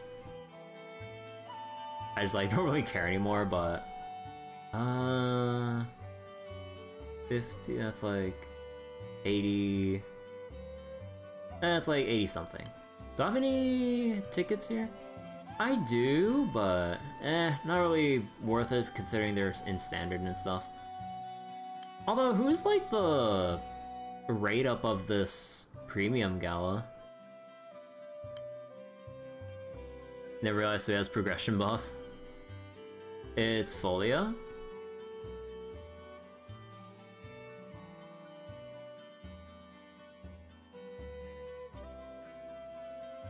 Holy shit, the scroll's so far down.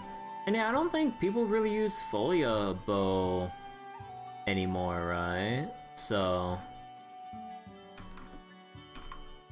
yeah, let me check the wiki real quick, cause like they had a big mass update for like what Primal Grid should basically have at this point.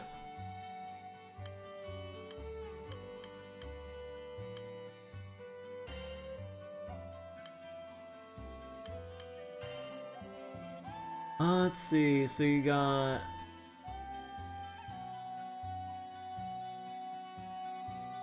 So we have the Gabriel daggers.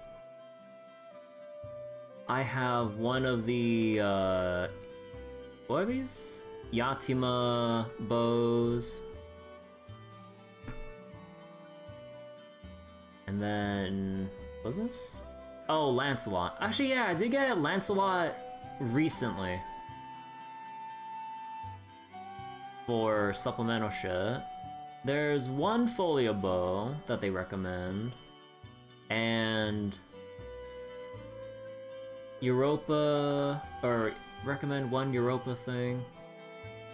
And if you want to invest more into Varuna, Hraesvelgr, oh,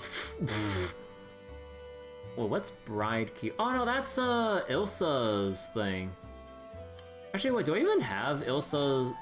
Well, I forget. Wait, did I have her?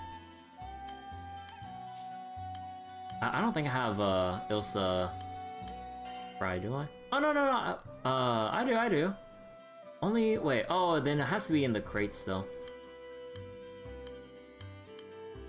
So wait, what does it do again? Medium boost to water attack, medium boost to triple attack, normal damage cap up. Oh, supplement normal damage. So I have one of these. Although, wait, why do they call this formal premium draw? Oh, because formal's the new seasonal category. Oh, it's categorized within, like, the month of June for the formal season? Okay.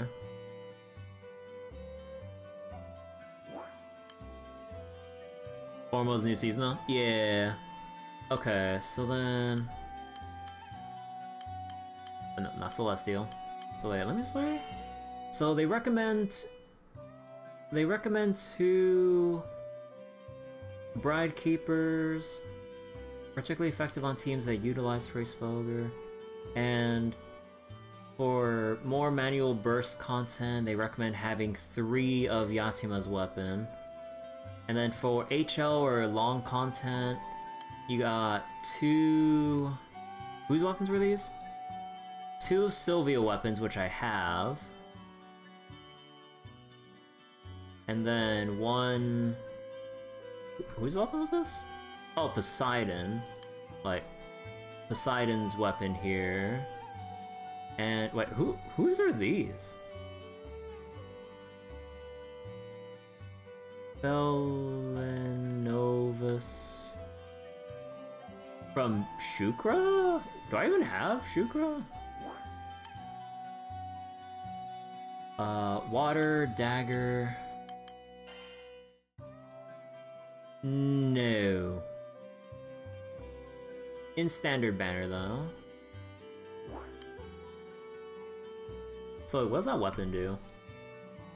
Big boost to multi-attack, medium boost to crit, small water attack.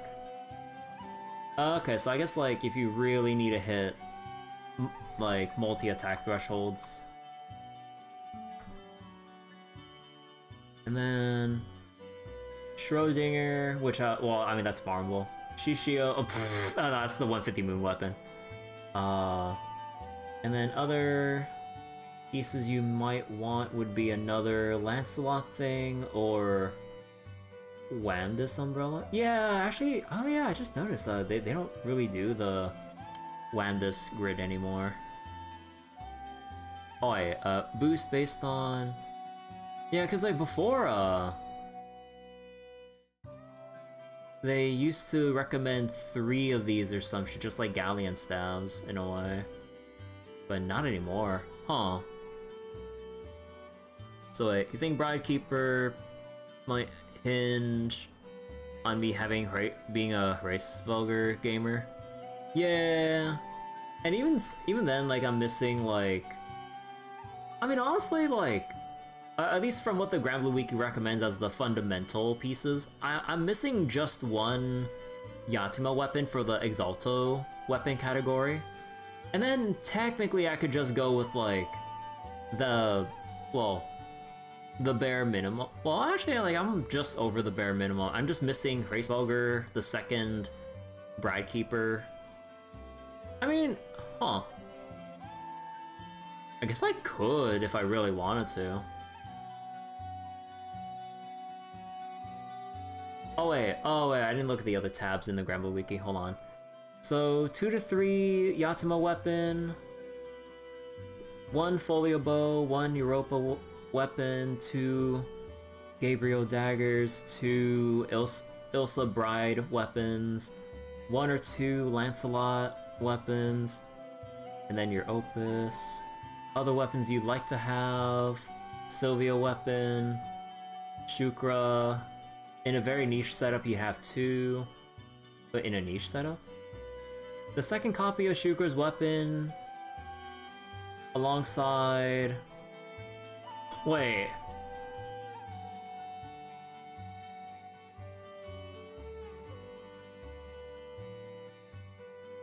Using the second one alongside the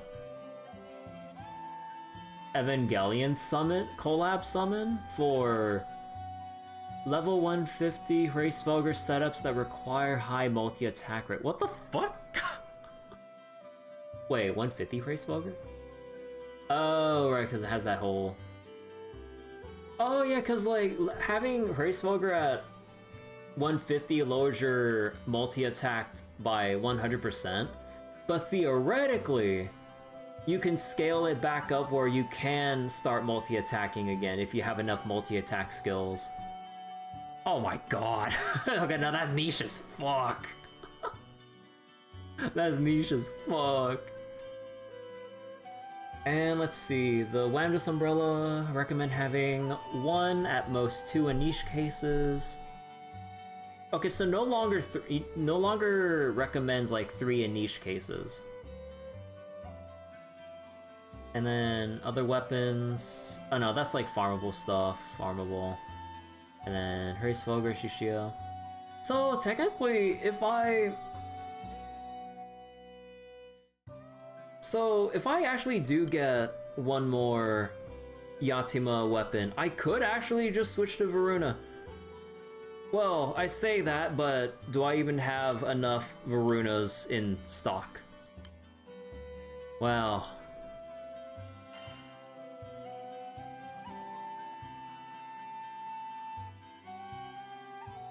Uh-huh. Okay, what about the crate? Do I have any Varunas that I somehow left in here? Charybdis, Makura... Or Makula... Yatima... God, I forgot how many copies of Yatima I got here. Summer Tira... Which I know Summer Tira is actually really good, but I don't have the Sunstones to really spare. Well, that end's like really niche when you pull her out. Gabriel already have maxed out, Longji. But more Poseidon! Sapphire. More Longji. Yeah, no, I don't have any spare Varuna, like, summons to go around. Whoa, shit. I can get from Classic 1 summon. I mean...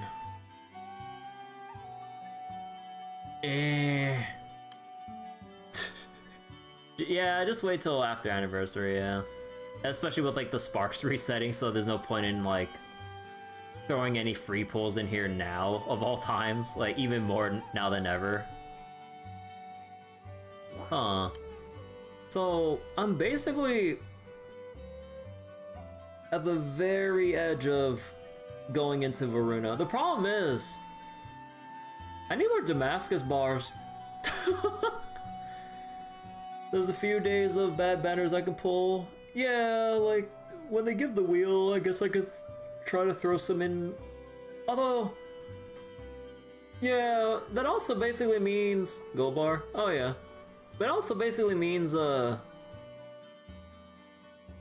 still no Windar yet, for the sake of collection. So I was like, oh yeah, she's in summon banner, or she's in banner 2.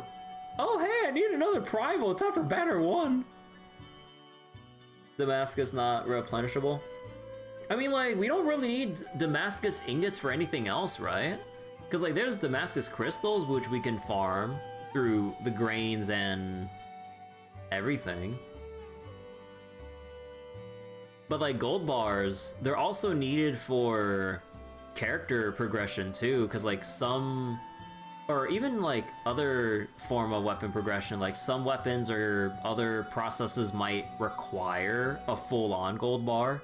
But with Damascus, you get the Damascus ingot solely for the purpose of uncapping. Gold bars have other potential uses where they can go into.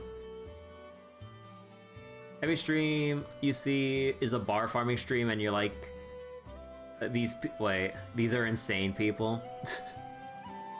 Yeah, like going into like a Bahamut or something. Gold bars matter less now that sand exists. Yeah, I mean, it's kind of like we have to split our attention between farming gold bars for weapon uncaps, or for like, you know, like gacha weapon uncaps, and now sands are for like the end game farmable shit. For like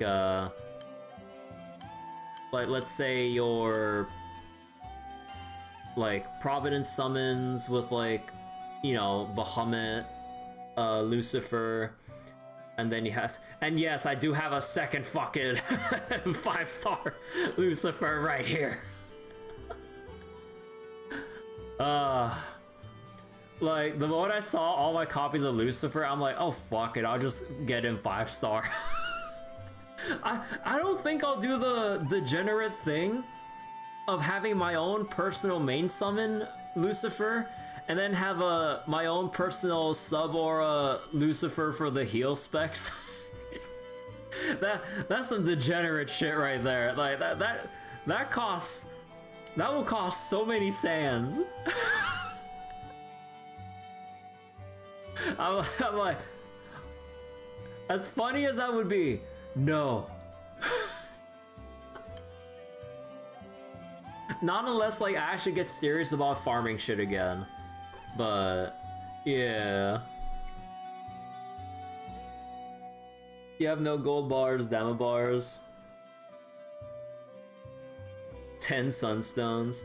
I mean, speaking of sunstones, like I haven't actually done shit when it comes to... Actually, is there a...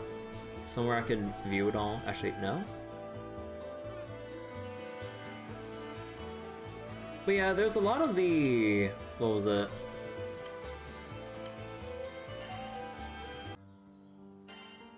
There's a lot of the Ascendant fights that I haven't really cleared because I just never bothered with it at the time. I really should! Because that's where you get your heckin' sunstones and other stuff. Actually, what else do you get from it? Let's see. Pride of Ascendant. You go for the Commendation, Ultima Core, Sand, Damabar. Yeah, so I haven't gone. Oh wait, no, it's still only just one. So wait. Ascend is in raid solo list. Oh wait, is it? Wait, raid. Wait, raid solo? Oh. You know, I forgot that this is here. What the fuck? Huh. But yeah.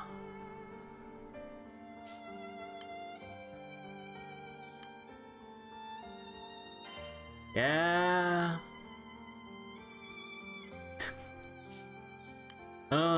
Like maybe they're probably a lot more doable now, but Yeah. Season 1 you can full auto, Season 2 are harder. Yeah, I can imagine because of, you know... Yeah, majority would still need to learn and make specific team comps to take it on, which... I mean, like, just given, like, the nature of Granblue content, I should be more excited for this because I actually had to manually do things and think compared to full auto and burst central and everything. So these are actual optional challenge fights that I could actually learn and get into and play proper than, like, you know, the nature of guild wars or farming in general. It's like, oh, like, one tap shit or burst things down in 30 seconds and reload. But yeah, I never gotten around to that. And yeah, I still haven't actually cleared the solo quests for Hexachromatic. I know I really should, because it at least gives me weekly materials and shit. Or actually, I'm not sure about, wait, even Dark Rapture? Yeah, like, 1, practice, 2, like, it would be a slow burn farm to help me progress shit. But, I mean, okay, it's not really that feasible for actual farm, but, you know, it's, in my case, every little bit would count if I actually got off my lazy ass and actually did this. But yeah, I remember I tried Hexachromatic solo before, and I actually died early because I did too much damage early on. And I'm like, oh, because I kept ramming into trigger after trigger because, like, it was too much damage for a solo fight. And I'm like, oh no. And then I got pissed off and I couldn't really work up the mood to get back to it. Yeah, it's like, yeah, it's really weird, like, it's harder because you can't do as much damage as you, like, should be doing in a raid setting.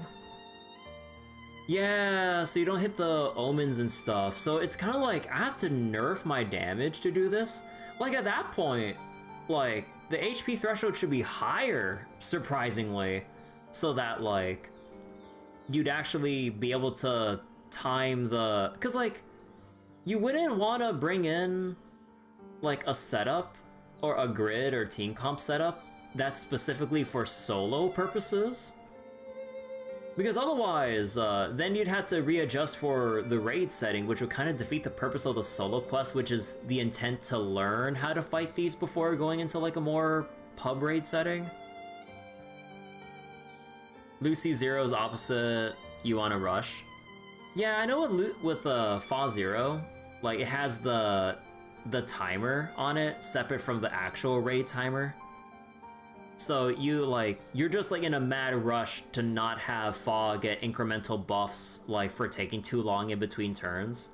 Which I really don't like conceptually. I don't know how it feels playing the fight out myself, but conceptually, I don't like that. We already have 30 minutes to get through the fight. Like, now we have, like, an extra secondary phase timer. I'm like... Why do we have to keep having, like, timers and stacking on top of timers? It's so dumb. Yeah, especially with ping problems, like, obviously, you know, because side games only mainly acknowledges the Japanese players within Granblue, or at least on the gacha side of things, like, specifically. Like, they don't think about, like, people playing from abroad and the ping issues trying to do time-sensitive shit like Fa Zero. Fa Zero wasn't a well-thought-out idea, personally. Yeah, I mean, like... I don't know. Yeah, because, like, it doesn't take into account people playing, like, outside of Japan who would have to bear with 100+ milliseconds of ping. And then as you're refreshing constantly, depending because of the time, like, the emphasized time-sensitive nature of this, then you'd actually be a detriment to the team by not being within Japan. Like, because you're taking longer to load, slowing down the raid when everyone, or what was it? When other people, presumably in Japan, will be proceeding faster. And you hate the RNG shit at the start of battle where you're forced to press random buttons to remove it or hope it expires? Wait, how does that work? I actually didn't read up on the fight because I haven't actually done my hexachromatic, let alone Fall Zero. So you just have to deal with some turn 0 RNG and then adapt throughout the, adapt through the beginning of the fight. I mean, I guess it like breaks up like the preset opening or openers of the raid, but that's kind of bullshit. That sounds kind of bullshit. Because then you could just get screwed with like some really bad set of like conditions that you can't really shrug off, or you'd have to like be heavily on the back foot for and then just kind of like pray that you don't die early because of hover. So after Paradise Lost, you have a similar debuff to Block. Oh, you have to deal with something similar to like the apples and shit? Everything debuffs you in some way or another, like permanent supplemental damage increase. Wait, permanent supplemental damage? What the fuck? Wait, that's insane. But wait, let me see this. Emerald Fruit, take 5,000 plain damage every turn upon consuming. Wait. Upon using a heal skill, 3-turn cut to skill cooldown and you get blinded. Gold Fruit, accuracy for normal skill and charge attacks lowered, but upon using a buff skill, instant reactivation, but you get a zombie effect for. You get 3 turns of unremovable zombie. Well, I mean, if your defense is high enough, then it shouldn't be too much of an issue. But what the fuck?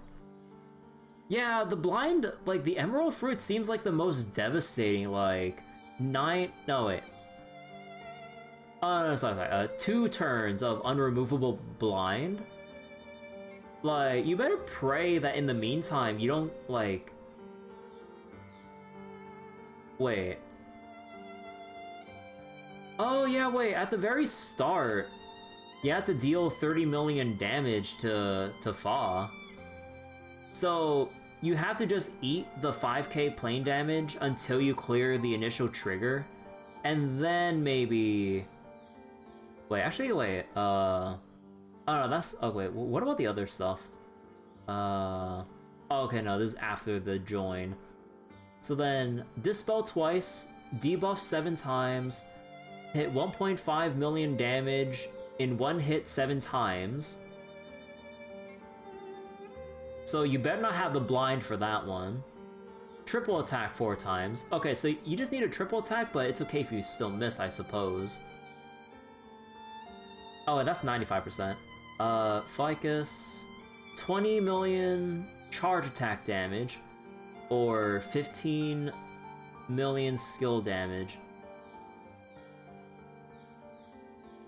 Yeah, wait, because like depending on how everyone opens with their fight, I mean, I guess you'd have to coordinate, but then assuming language barriers and shit, like not knowing Japanese or living in Japan or being in a voice call with other players and shit, then like they'd push through the 95% super quickly, probably, right? So then, yeah, I think at that point, if you get the Emerald Fruit, I think you just like tank that shit, because like, or at least like tank it until you get through the 95% trigger.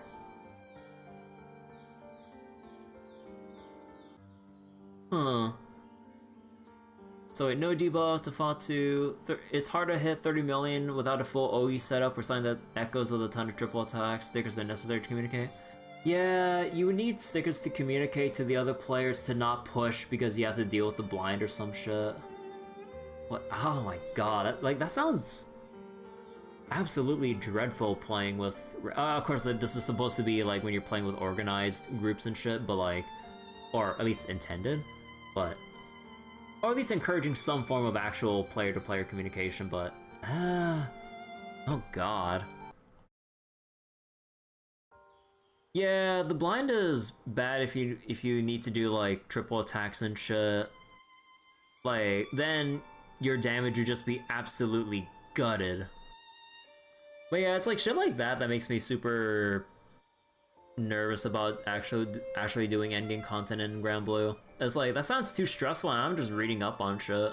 Like, I probably have the tools to actually, you know, do all this stuff. But yeah, it's just I just can't get over my own personal nerves over it. Again, it's like, I mean, hell, it's just like a thing with multiplayer stuff in general. Like, I don't know why I have like this dumb mindset of just like being too scared of shit instead of just saying fuck it and do it, because you're never gonna learn until you actually do it and gain experience and then learn, because otherwise you just stagnate. So that, I don't know. Night turns stressful because permanent debuff in some ways. Yeah. But okay, so that'll be it for me for tonight. Thank you all so much for watching Granblue and everything. And and I will be back with Trails, I believe. Actually, is there anything else I want to do in the meantime, or? Yeah, I think unless something comes up on the weekend, should be Trails for Saturday and everything. So I better get to grinding Trails like before the next session, or at least get like the next clears for the dungeon farming. But yeah, okay, take care everyone, thanks so much for watching, bye bye.